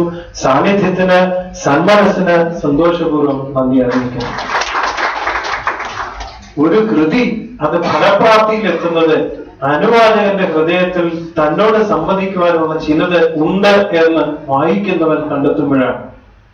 പറഞ്ഞല്ലോ, ഹ്രസ്വമായ അനുഭവങ്ങൾ മാത്രമേ ഉള്ളൂ. അധികം പറയാൻ എനിക്കൊന്നുമില്ല, പക്ഷേ ഏർപ്പെടുന്ന എന്തിനേയും സ്നേഹിക്കുവാൻ ഞാൻ ശ്രദ്ധിക്കാറുണ്ട് എന്ന് പറഞ്ഞ സന്ദേശം അങ്ങേയറ്റം പ്രസക്തമാണ്. ചെറിയ ജീവിതത്തിന് വലിയ ജീവിതാനുഭവമായി ഞങ്ങൾക്കൊക്കെ തന്നെ ഒരു പാഠമായി അത് ഉൾക്കൊള്ളുകയാണ്. സ്പെക്ട്രം ഓഫ് ഇഷ്യൂസ് അതിനെയാണ് അഡ്രസ് ചെയ്യുന്നത് എങ്കിൽ പോലും ഓരോന്നും തീവ്രമായ സ്നേഹത്തോടെ അതിനെ സമീപിക്കുന്നത് കൊണ്ട് സാഫല്യത്തിലെത്താൻ സാധിക്കുന്നു എന്നാണ് പറഞ്ഞതിന് ചുരുക്കം.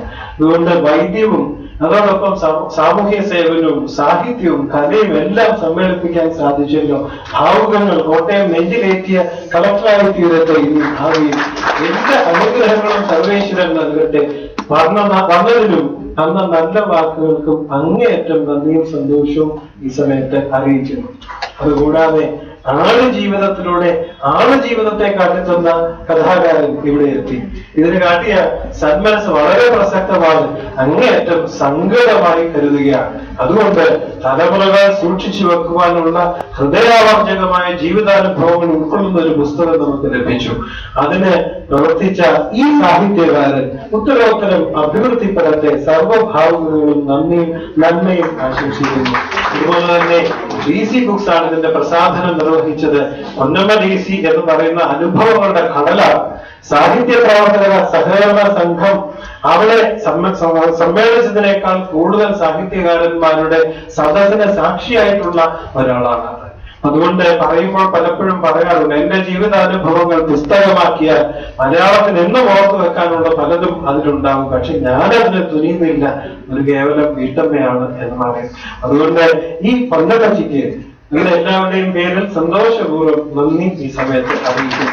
മലങ്കര സഭയുടെ വൈദിക ട്രസ്റ്റി ബഹുമാനപ്പെട്ട ജോൺസ് എബ്രഹാം കോണാട്ടച്ചൻ, അതുപോലെ എത്രയോ തലമുറകളുടെ ഗുരുനാഥനായ പ്രൊഫസർ PC എലിയാസ്, മലങ്കര സഭയുടെ വർക്കിംഗ് കമ്മിറ്റി അംഗങ്ങൾ, മാനേജിംഗ് കമ്മിറ്റി അംഗങ്ങൾ, വൈദികർ, സഭയുടെ അഭിമാന സ്ഥാപനങ്ങളിലുള്ള അധ്യാപകരും പ്രവർത്തകരും അനേകം സമൂഹത്തിന്റെ നാനാതുറയിലുള്ളവർ ഇവിടെ വന്നു ചേർന്നു.